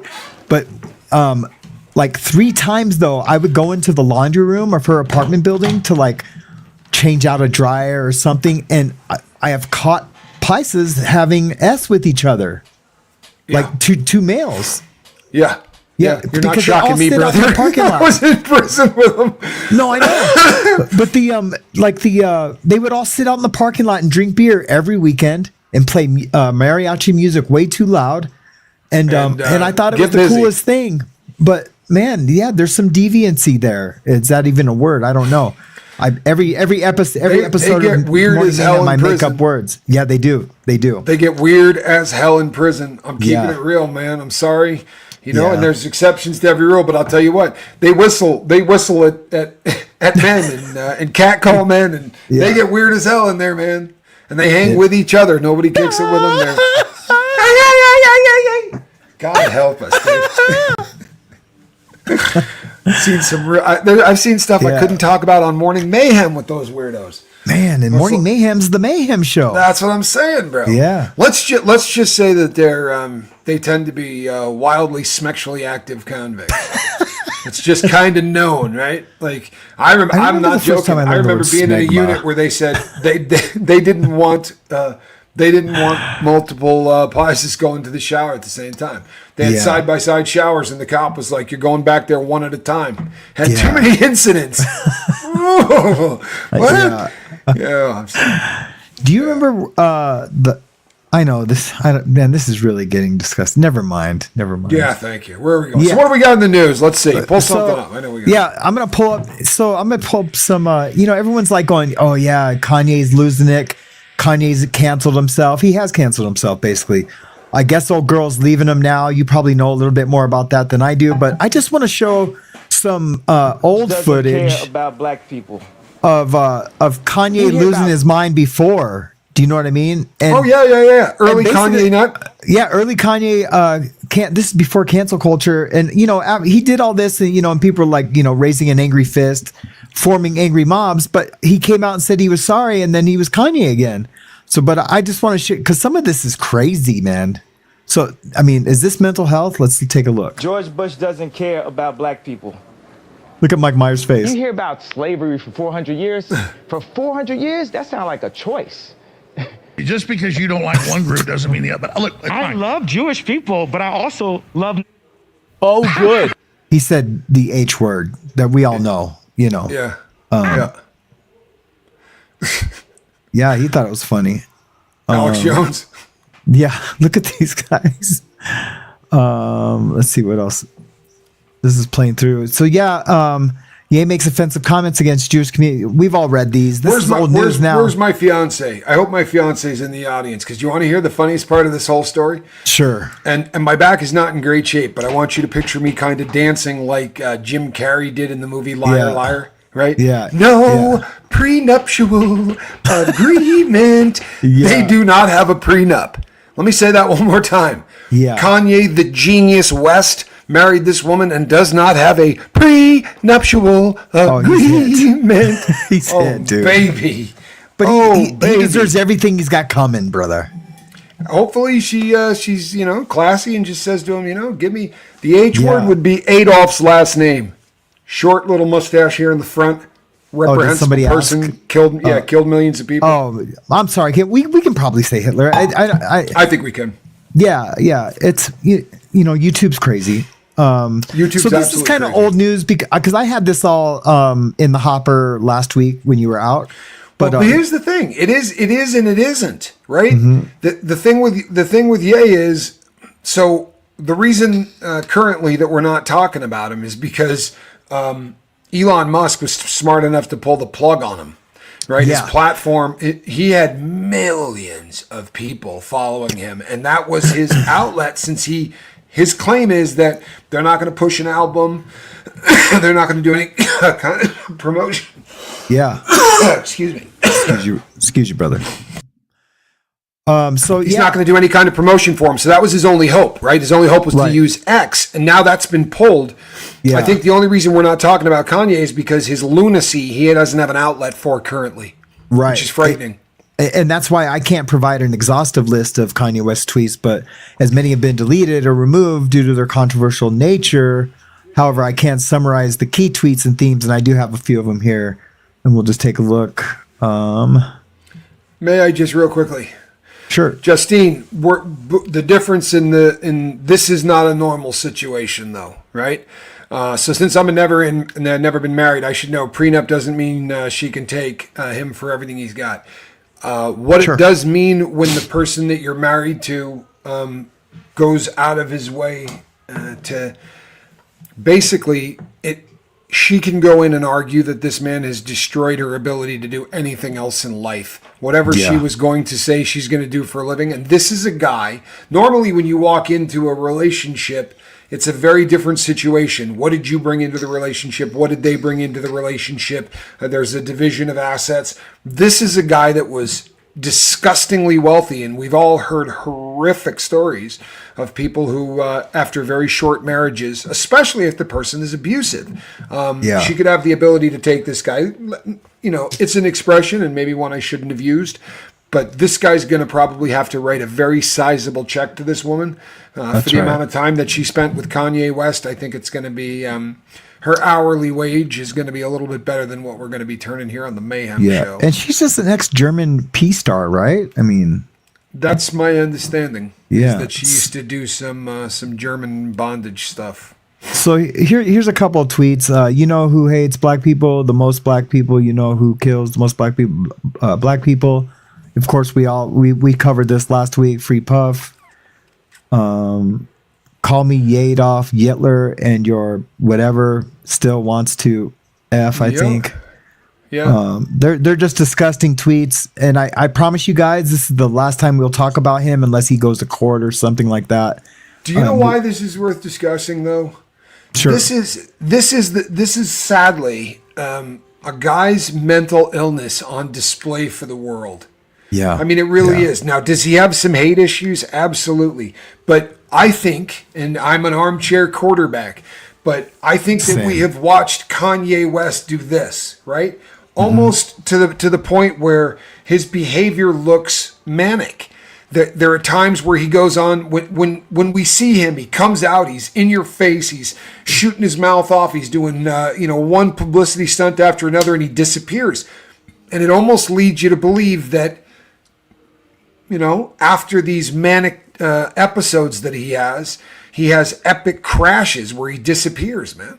Yeah. He's just, and I think that we're watching a very mentally ill human being, and I'm concerned for this guy. I really am. What's going to happen when they pull the plug on his ability to be relevant? Because it's obviously a really important thing to him. How are you going to get your message out? You can't tweet anymore. And honestly, he's going to get to a point where no one wants to book him for concerts. And when relevance is gone in this man's life, I think he's going to be a frightening individual. That's a scary dynamic for a guy like him. That's my opinion, Yeah. Yeah. I agree with everything you just said, Tommy. And here's another tweet where he says, "What y'all going to do?" And this kind of talks about like what we were just saying. What you going to do? Cancel my sneaker deal, cancel my record deal, freeze my accounts, all y'all. Slavery is a choice. I'm speaking my mind now. I ain't editing shit ever again. Kanye's harsh words moments before forcing white Beyonce Sensory to strip on the red carpet. I don't even know why I have that up there. I love Hitler. Now what? I had a meltdown. I was taking a medication that put me into rapid cycle bipolar. I was rapid cycle bipolar. Yeah, and this was a little over a year ago. I was Quibs. Right before I went out to stay with Quibs, and the things that were coming out of my mouth were terrifying. I've never taken any of them down. I've left up every one of those videos, but it was, it was frightening. And I'm not, I'm not a guy that's an anti-Semite, and I'm not a guy that hates black people, but I was melting down. I didn't have the capacity, and I would, on the days that I wasn't nuts, I thought I was a genius. You know what I mean? I was writing 300 pages worth of stuff in journals of these ideas and these like epic. And I thought that, I was, that this was a miracle in my life and shit. And then the other side would come and it would just be destructive. But I think Ye like has these visions where, you know what, man, I'm gonna go out, tell people who I am. I'm not gonna edit myself anymore. Like he's just now what? Take the sneaker deal, right? Freeze this stuff up. It's a frightening thing. It really is. It's a pretty frightening thing, and I don't know that there's. I mean, how do you fix this? Because if you bring up the word conservatorship now, you think of Lou Taylor and you think of the horror stories like the talk show radio host Wendy Williams. Man, did you happen to see the TMZ interview with her? Yes, dude. I was going to cover that. Glass. I was going to cover that, but there's so much backstory. I didn't know if we would have time, and I didn't know how much we haven't talked about it, so I didn't know how much you were familiar with the situation, like everything that's gone on. But I think it's something worth covering. If super interesting for real, and it just maybe we should just have like a mental health segment where when we're not really clowning it, we're just kind of discussing it and. No, you have to. How do you not talk about Kanye and the things he's doing? And especially because, I mean, it highlights, look, I'm all for free speech. I really am. If that guy wants to go on there and say that hate-filled rants, look, I'll stand for the right for the guy to say it. Yeah. I really will. It's destroying him. And the sad part is, if you do that being of sound mind, but I think that very often social media can be like one of these. And when someone's mentally ill, they should be able to shut down their rants and raves. Yeah. And I know that sounds a lot like censorship, but I think that when it starts to when you can see that someone is unhinged, you have a right to be an asshole. Yeah. Right? I mean, honestly, that's protected in the Constitution. You have a right to be a jerk. You have a right to be racist. You got a right to be an asshole. Unfortunately, we live in a world now where there are people that have a really large platform to spew that hate. I am of the firm belief that the world will find them out, right? I think we're moving closer to hate. I think as a society, we're not putting up with. He sold 100,000 shirts. Now that may sound depressing, but 330 million people just here in the U.S. Around the world. This guy didn't. This is a very small percentage of sick people that somehow think this guy's all right. I think most people bought those shirts just for collector's items. Ironic, yeah. Yeah. Did you see here in the chat what Beta said? I did not know this. I did not know that. Elon only blocked it when he started posting links to porn sites. All the other things he was saying did not bother Musk. I don't know if I would say didn't bother him. Yeah, he bought the platform to say he wasn't going to. Yeah, he was going to allow this to be a free speech platform because the prior ownership picked and choose what they were going to let out. Yeah. A company the size of the one that he's doing, there's a lot of hate out there. There is, but hate's not illegal. It's not. It's ugly, but it isn't illegal until you begin to try to call action.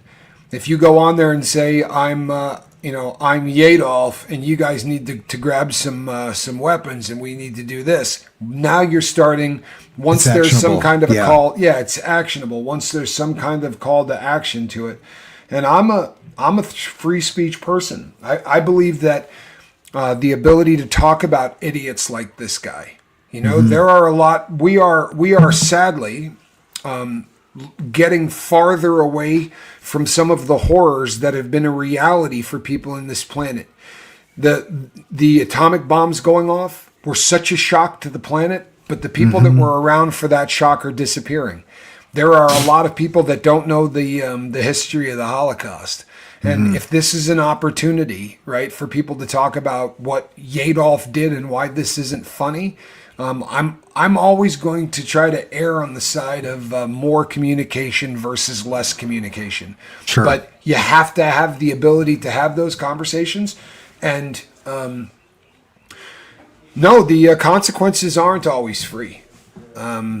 Absolutely. Free speech, look, free speech opens you up to the absolute worst, right? There's only one thing worse, and that's shutting that down.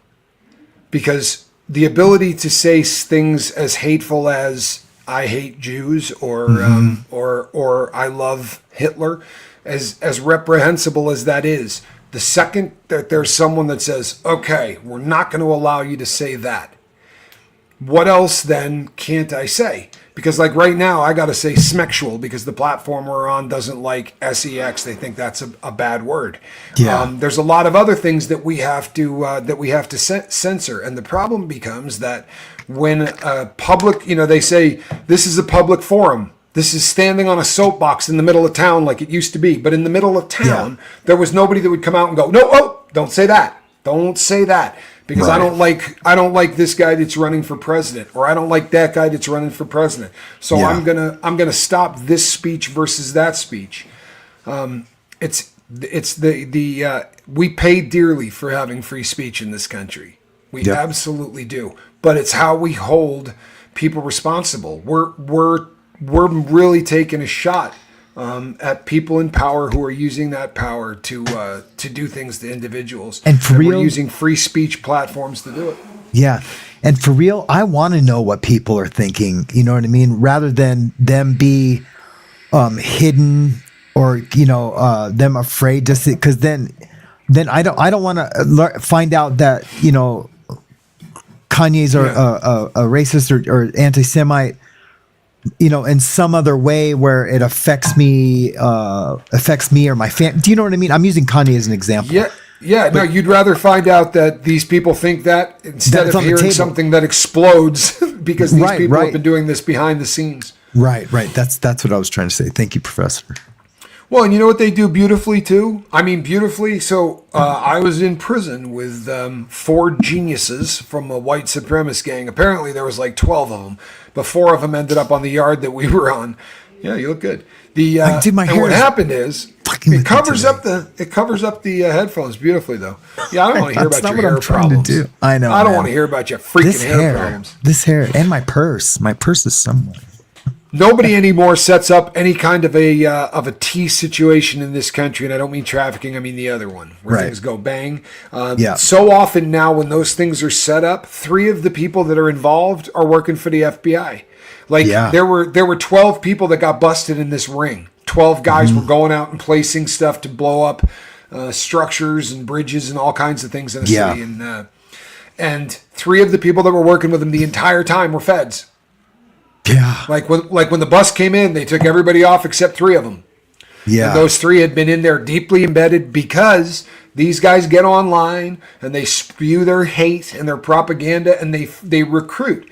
And we've gotten fairly good, and I shouldn't say it was the FBI because it could have been the Department of Homeland Security, but we've gotten better at looking at all this stuff and having centers of people that look at these particular hate groups.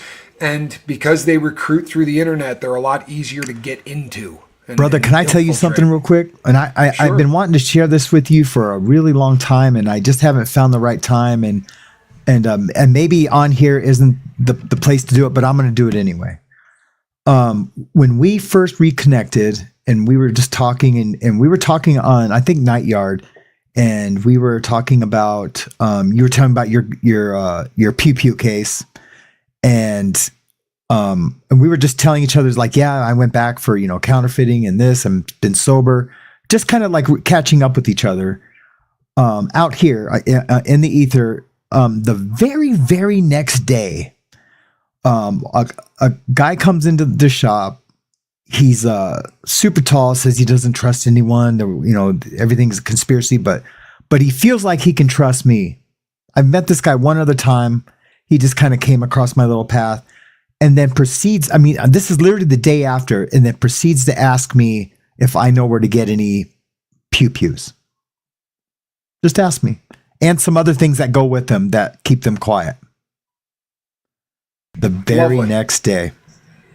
Yeah. So, and I think in their perfect plan, maybe I give you a phone call, whatever it is, you know what I mean? Yeah. So, hey, Tommy, can you score me a couple ARs? Yeah, believe me, that the FBI is real. They're out there, and I don't want to sound conspiratory. No. I got they've this. been but listen, they've been in my computers, before that. I promise. Yeah. Before that, and then since you're an ex-con, bro. Yeah, I have. You're a Fed ex-con. See those things that light up over there? Those are all firewalls that I've purchased. I don't have just a router that comes with my cable company. I have to put up firewalls so I can see all the activity that comes into my servers and computers. It's bizarre. I'm not doing anything bad, but they watch, and I don't want to seem like a paranoid tweaker. That's not what it is. It's just what it is. Because if I go pick up somebody at a trap house, right, to take him to a meeting, which I do all the time, take him to a meeting or I sponsor him, they run my license plate, say, because if they're watching that trap house, they run my license plate. What do they see on paper? Ex-con. Prison gang member, ex-con, drug trafficker, counterfeiter. They don't know that they don't know that I'm sober. They don't know that that I work in recovery or do all these things, right? That's what they see, so they watch me. And I'm not saying all the time, but I'm saying it comes in and out. But the day after we talked, all of a sudden, some guy who doesn't trust anybody in the world decides he can trust me to ask me if I know where to get pew-pew. So I don't know. I just wanted to share that with everybody. It happens constantly. When I've told the story on the boat, but when I got busted the second time for the pew-pews, when they raided my house, they had 70 people there. I'm not exaggerating, searching, right? And I knew all of them. I knew all of them. I had seen them, every one of them. My wife at the time said to me, she's like, do you recognize all of them? Everybody here? Like, we would go gamble. And the people that were sitting in the gambling place all the time, and they were locals. They were all feds. Like, they were following us and were on to us so badly. But since getting out, so I have done nothing. I have been cleaner than the preacher sheet since I got out of prison. And I'm working on watches. And I get up with a guy that I'm good friends with, and he has a whole setup, the nicest watch. Like, he's got every tool in the entire world. And I would just sit and drool looking at it. But it's inside of an antique store. He says to me one day, can you watch my shop for like 2 hours? He's like, it can't be locked during the day. So he has to sit in it. And I said, he goes, you can play with the equipment. So from then, dude, it was a wrap. I was down there every day working on watches because he just had so much better equipment. And he would let me do it, and he would teach me stuff. I was there over a course of a weekend. I agreed to work with him. And when he came back over the weekend, I said, man, how often do people come in here either trying to buy a gun or sell a gun? I'm like, it's insane. And he goes, never. Yeah. I'm like, never? I'm like, dude, I swear to you, Casper, I had like 4 dudes come in. The first guy comes in and goes like this. Puts a pistol on the table, dude. A 1911A model, and it's a Kemper. It's blue. I was like, I know what they are. I go, dude. I said, I'm a watch. What are we doing here? And he goes, I want $150 for it. Right? This gun's worth $2,500. Yeah. I'm like, you want $150 for it? He goes, yeah. I go, brother, I'm a convicted felon. You need to get out of the room with that, bro. Like, I'm not a pawn shop. I work on watches. You need to beat it, man. Like, for real. You need to leave. Yeah. And then a guy came in asking me if I could score him guns. You know, and another dude came in who was like, I give him the same thing. I'm like, dude, I'm a convicted felon. And he goes, this is smooth bore. He's like, you can own this. I'm like, dude, get out of here, dude. Leave me alone. But I promise you, they tried to, and I don't blame them, kind of. Keep the but it does get a little old. Yeah, dude. The task force up here is called Safe Streets Task Force. Oh, Safe Streets? Yeah, Safe Streets Task Force. They have one called Safe Streets Rope, the repeat offender program. That's a fun one too. They do is look at guys like us. That's all they do. Yep. And that's cool, man.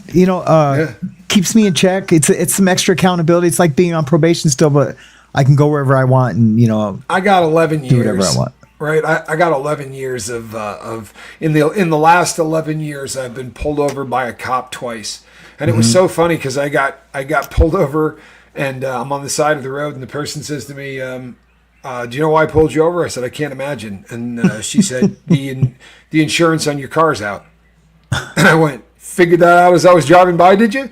I said, the insurance on my car is not out. I'm like, I don't do that. I pay it by the year, so there's no chance it could be out, right? Yeah. And I pulled the stuff out and I handed it to the woman and all that. And as she's leaving, she says to me, make sure you call your probation officer and tell him that you were pulled over. or you'll get in trouble. And I go, how did you know I was on probation? Right? Like, Yeah, how did any yeah. of this just happen? Right? There was no running me. They ran my crap because my car was parked and they must have gone through the parking lot. Yeah. Because the second I pulled out onto the street, they were already on me, and she already knew I was on probation. She already had all of that stuff, and she just thought, you pull over a guy with this dude's record, there's got to be something in the car I can get him for. Right. You know, it's sadly that's kind of the reality of, and I mean, earned it. They're willing to take the chance that it might be, you know, because they look really good, man. Yep. Well, and the first time I got pulled over, I didn't tell the cop. I didn't know. I didn't tell the cop. And, I didn't tell my PO because I got pulled over. The guy said I was on a cell phone. I had just frozen FedEx, and I had picked up a watch. And and I picked it up like this to look at it. And it was in a red box. And then I set it on my seat. And he pulled me over. He's like, you were talking on your cell phone. And I was like, no, I wasn't. I said, I promise you. And he goes, you look really scared. And I put my hand up like this. I said, dude, I'm an ex-convict, brother. I'm scared shitless. I'm not going to lie to you. I'm terrified, man. Blazing and he's saddles. like, you got something in the car? I'm like, I said, I'll get out of the car and you can search it. I'm like, I'm not doing anything wrong. I'm just scared because I'm on paper. And I'm like, I'm just freaked out. My heart's racing. I'm like, but you can search my car. I'm cool. And he goes, he goes, let me see your cell phone. And I pull it up and he goes, yeah, the phone you were on was red. And I reached over and I pulled it up. It was a Cartier box. I was like, man, I bought a watch. I just looked at it for a second. Yeah. And he goes, oh, well, I'm just going to write you a warning. He's like, no big deal. Yeah. He's like, and he goes, and I'll tell you what, man, he goes, I get freaked out when cops pull me over. Sure, you know, he was super cool. And then he let me go, but I didn't call my PO. I don't like, this wasn't cop interaction to me. I didn't do anything wrong. They weren't questioning me or whatever. And when I went out to fill out my report, I wrote on there. I wrote it on the report, but he called me. He's like, man, you need to get down here in 5 minutes, man. And I was like, oh. Yeah, they're super strict on He's that. like, why didn't you tell me that you got pulled over? I was like, because he warned me I'm like, it was nothing. I didn't. Yeah. But fortunately, he was cool. But yeah, that's cool. Yeah, that was my only report. Thank God. There was not anything else the entire time I was on paper. Wow, man. Good for you. It took me 10 years to do 5 years paper, but I blew it the first time, though. I blew it the first time. Yeah, no, I know. Yeah. But, you know, here's my first instance of learning that lesson the hard way, and it wasn't that hard way because my PO was cool about it, was I was taking the subway back and forth from Hollywood to Los Angeles and to Burbank to, like, Studio City. And they have cops down. I do, too. They have cops down there and on the subway, and they just do like Terry stops almost. You know, hey, you know, do you have any ID? And you just have to do it. And I don't understand Stop and frisk almost. Yeah, it's like and I'll explain what Terry is to people later if they don't already know. It's not really that important, but so they ran. You know, they just took my ID and seen who I was, but they must have wrote it on a card and called it in because my PO, like 4 days later, is like, hey, you need to get into my office right away. I'm like, okay. I go there and he's like, why didn't you tell me you had law enforcement interaction? And I was like, well, I was in the subway and they were just like checking IDs of everybody. It wasn't really like I got pulled over or, you know, I was, you know, got caught with anything. I didn't get a citation, warning, nothing. He's like, well, you know, they called it in and, you know, you need to just identify every police contact that you have. I was like, crazy. Yeah, of any kind. And they're not farting around. No, and I bombarded them after that because I tattoo on like 20 cops and DEA members, and you know, I tattoo on 2 task force guys here in town. And so after that, I just let them know every time. Yeah, hey, tattooed, you know, the captain of the Safe Streets, whatever, you know, Missouri River Task Force, and you know, hey, I, you know, went to lunch with you know, Sergeant Conrad from the Billings Police Department, you know.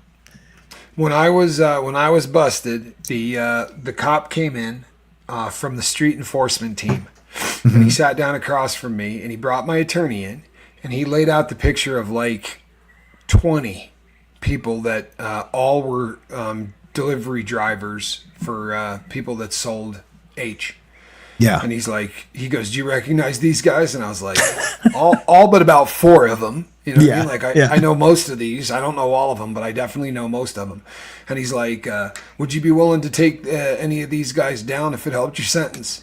I said, I'd be willing to take down every freaking one of them if it would help my sentence. Yeah. The 4 I don't know. I'll figure out who they are, and I'll help you with that too. Yeah, and the federal government, I'll keep it real. I'm not gonna lie to anybody, dude. I wanted it so bad, I was drooling, and the feds were like, "Nah."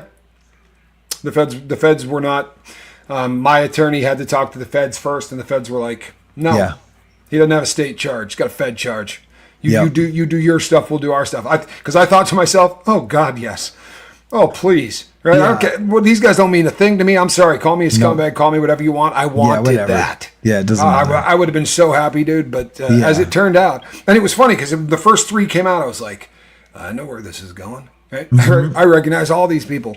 But no luck. Yeah. The feds are a vicious group of people. I don't think people realize just how vindictive. Honestly, we should do an entire show on it someday. We really should. For real, an entire show. It will blow people's mind, and it'll all be truth. It'll be our truth. Do you know what's crazy too? I've told the story on here before of a guy that I was incarcerated with, and his entire life, his whole life, was standing on a chair and looking out at the guys and going like this. We cool on the TV? We cool? We cool? He was the guy that changed the television set, right? He had been doing it for 17 years. It was kind of his TV. We watched movies. Old guy. And I was talking to him one day, and I said, "How long have you got?" He goes, "Life." And I said, "Oh, brother, man."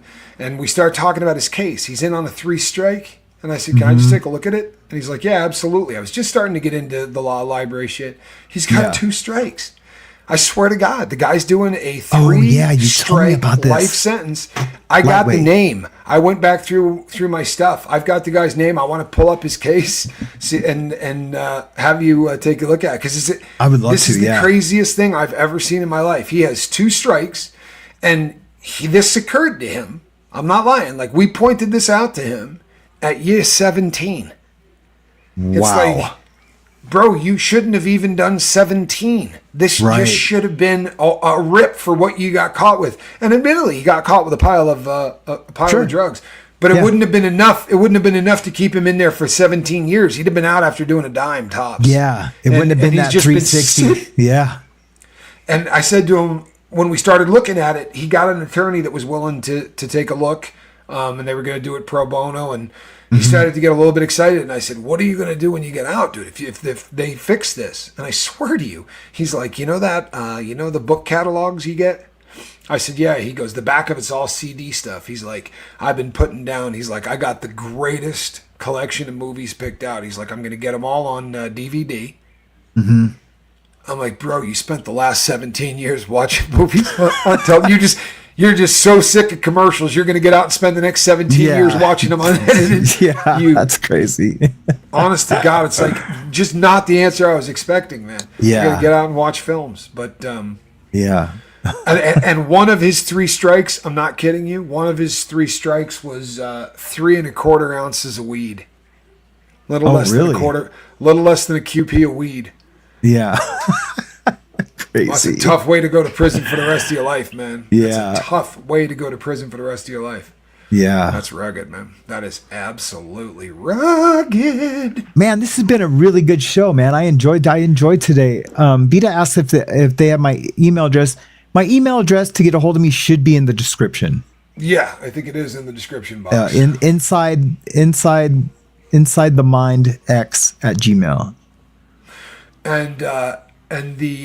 And the show is continuing to grow, and it's you know what, it's more fun every day. It really is. It is. I love it when you're here, brother. You can say that about it.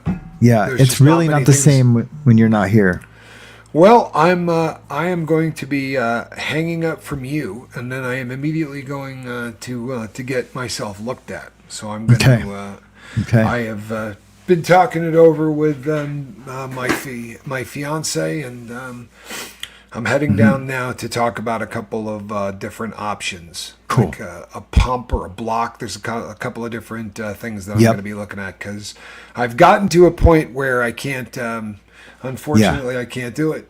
You know, I'm not the man that I used to be.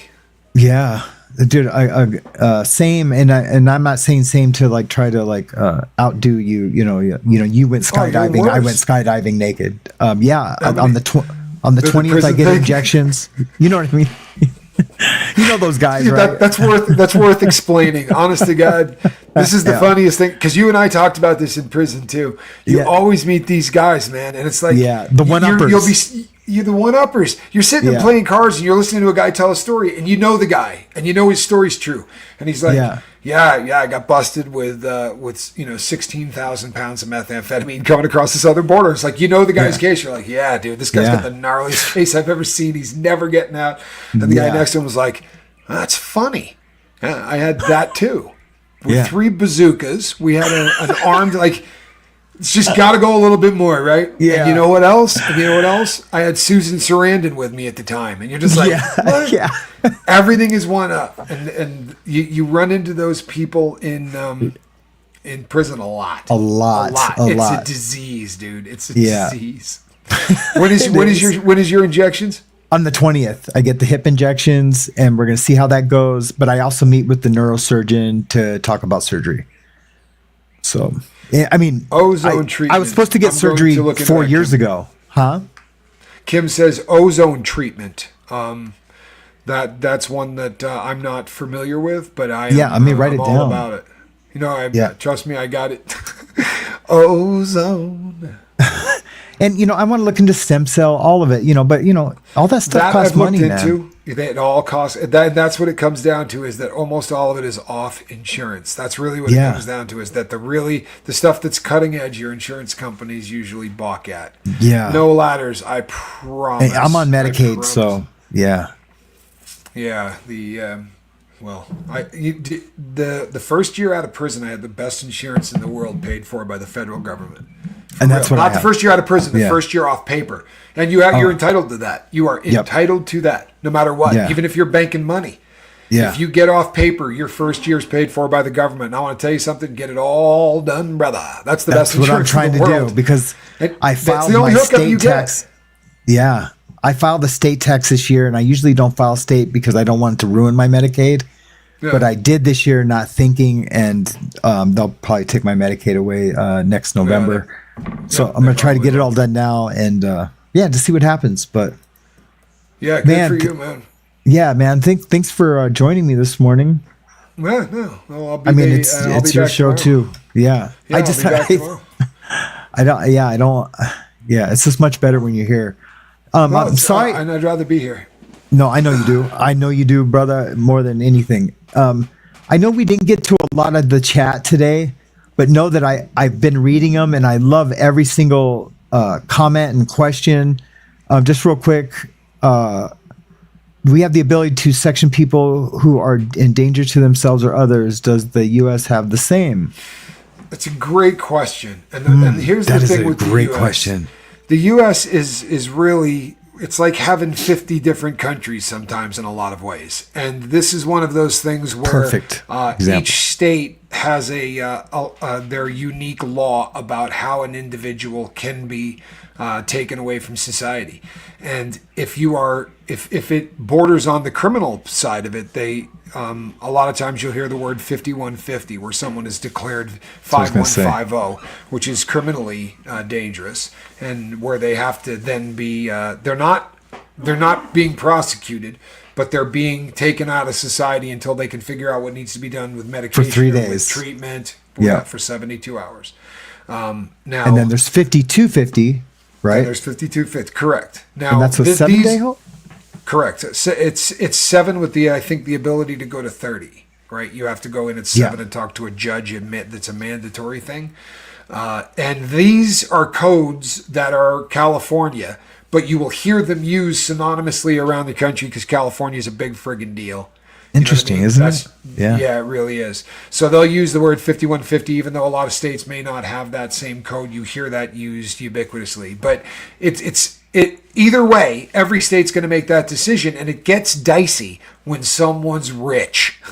It's not so hard to do if it were me or Casper. But when it's Kanye West, there are people that go, oh no, man, you ain't getting near this dude's money, right? His agent, all of the people that are making money off this guy's demise, they don't want somebody to come in and take a look at the books. Because I promise you, there's probably a handful of people whose entire livelihood is just ripping that dude off. Because the really rich people on this planet, that does happen. Most of them have a dozen, maybe 2 dozen people that are making a good living just skimming off of what they make. Yep.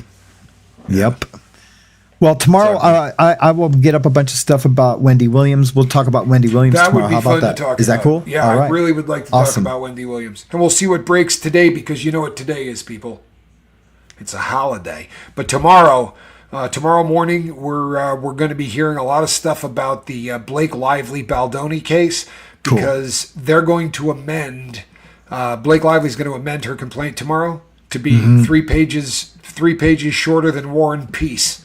Yeah. This friggin' thing is like 340-page complaint. I'm not joking. Yeah. 340-page complaint.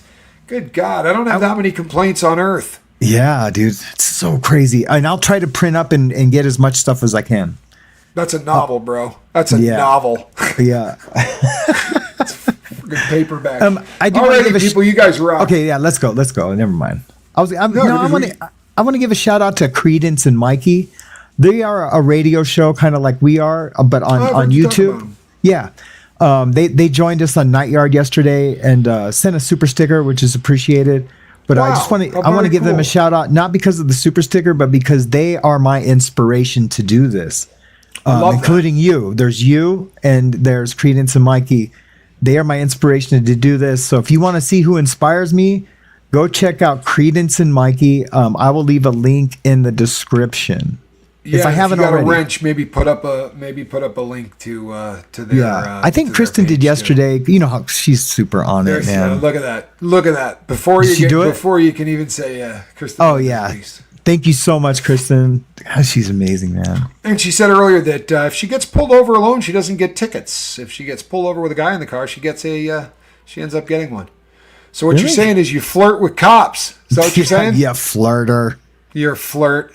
Hold on. 2 buttons. I'm kidding. All right, brother. All right, people. All right. Okay, we'll see you all tomorrow. All right. See you guys later.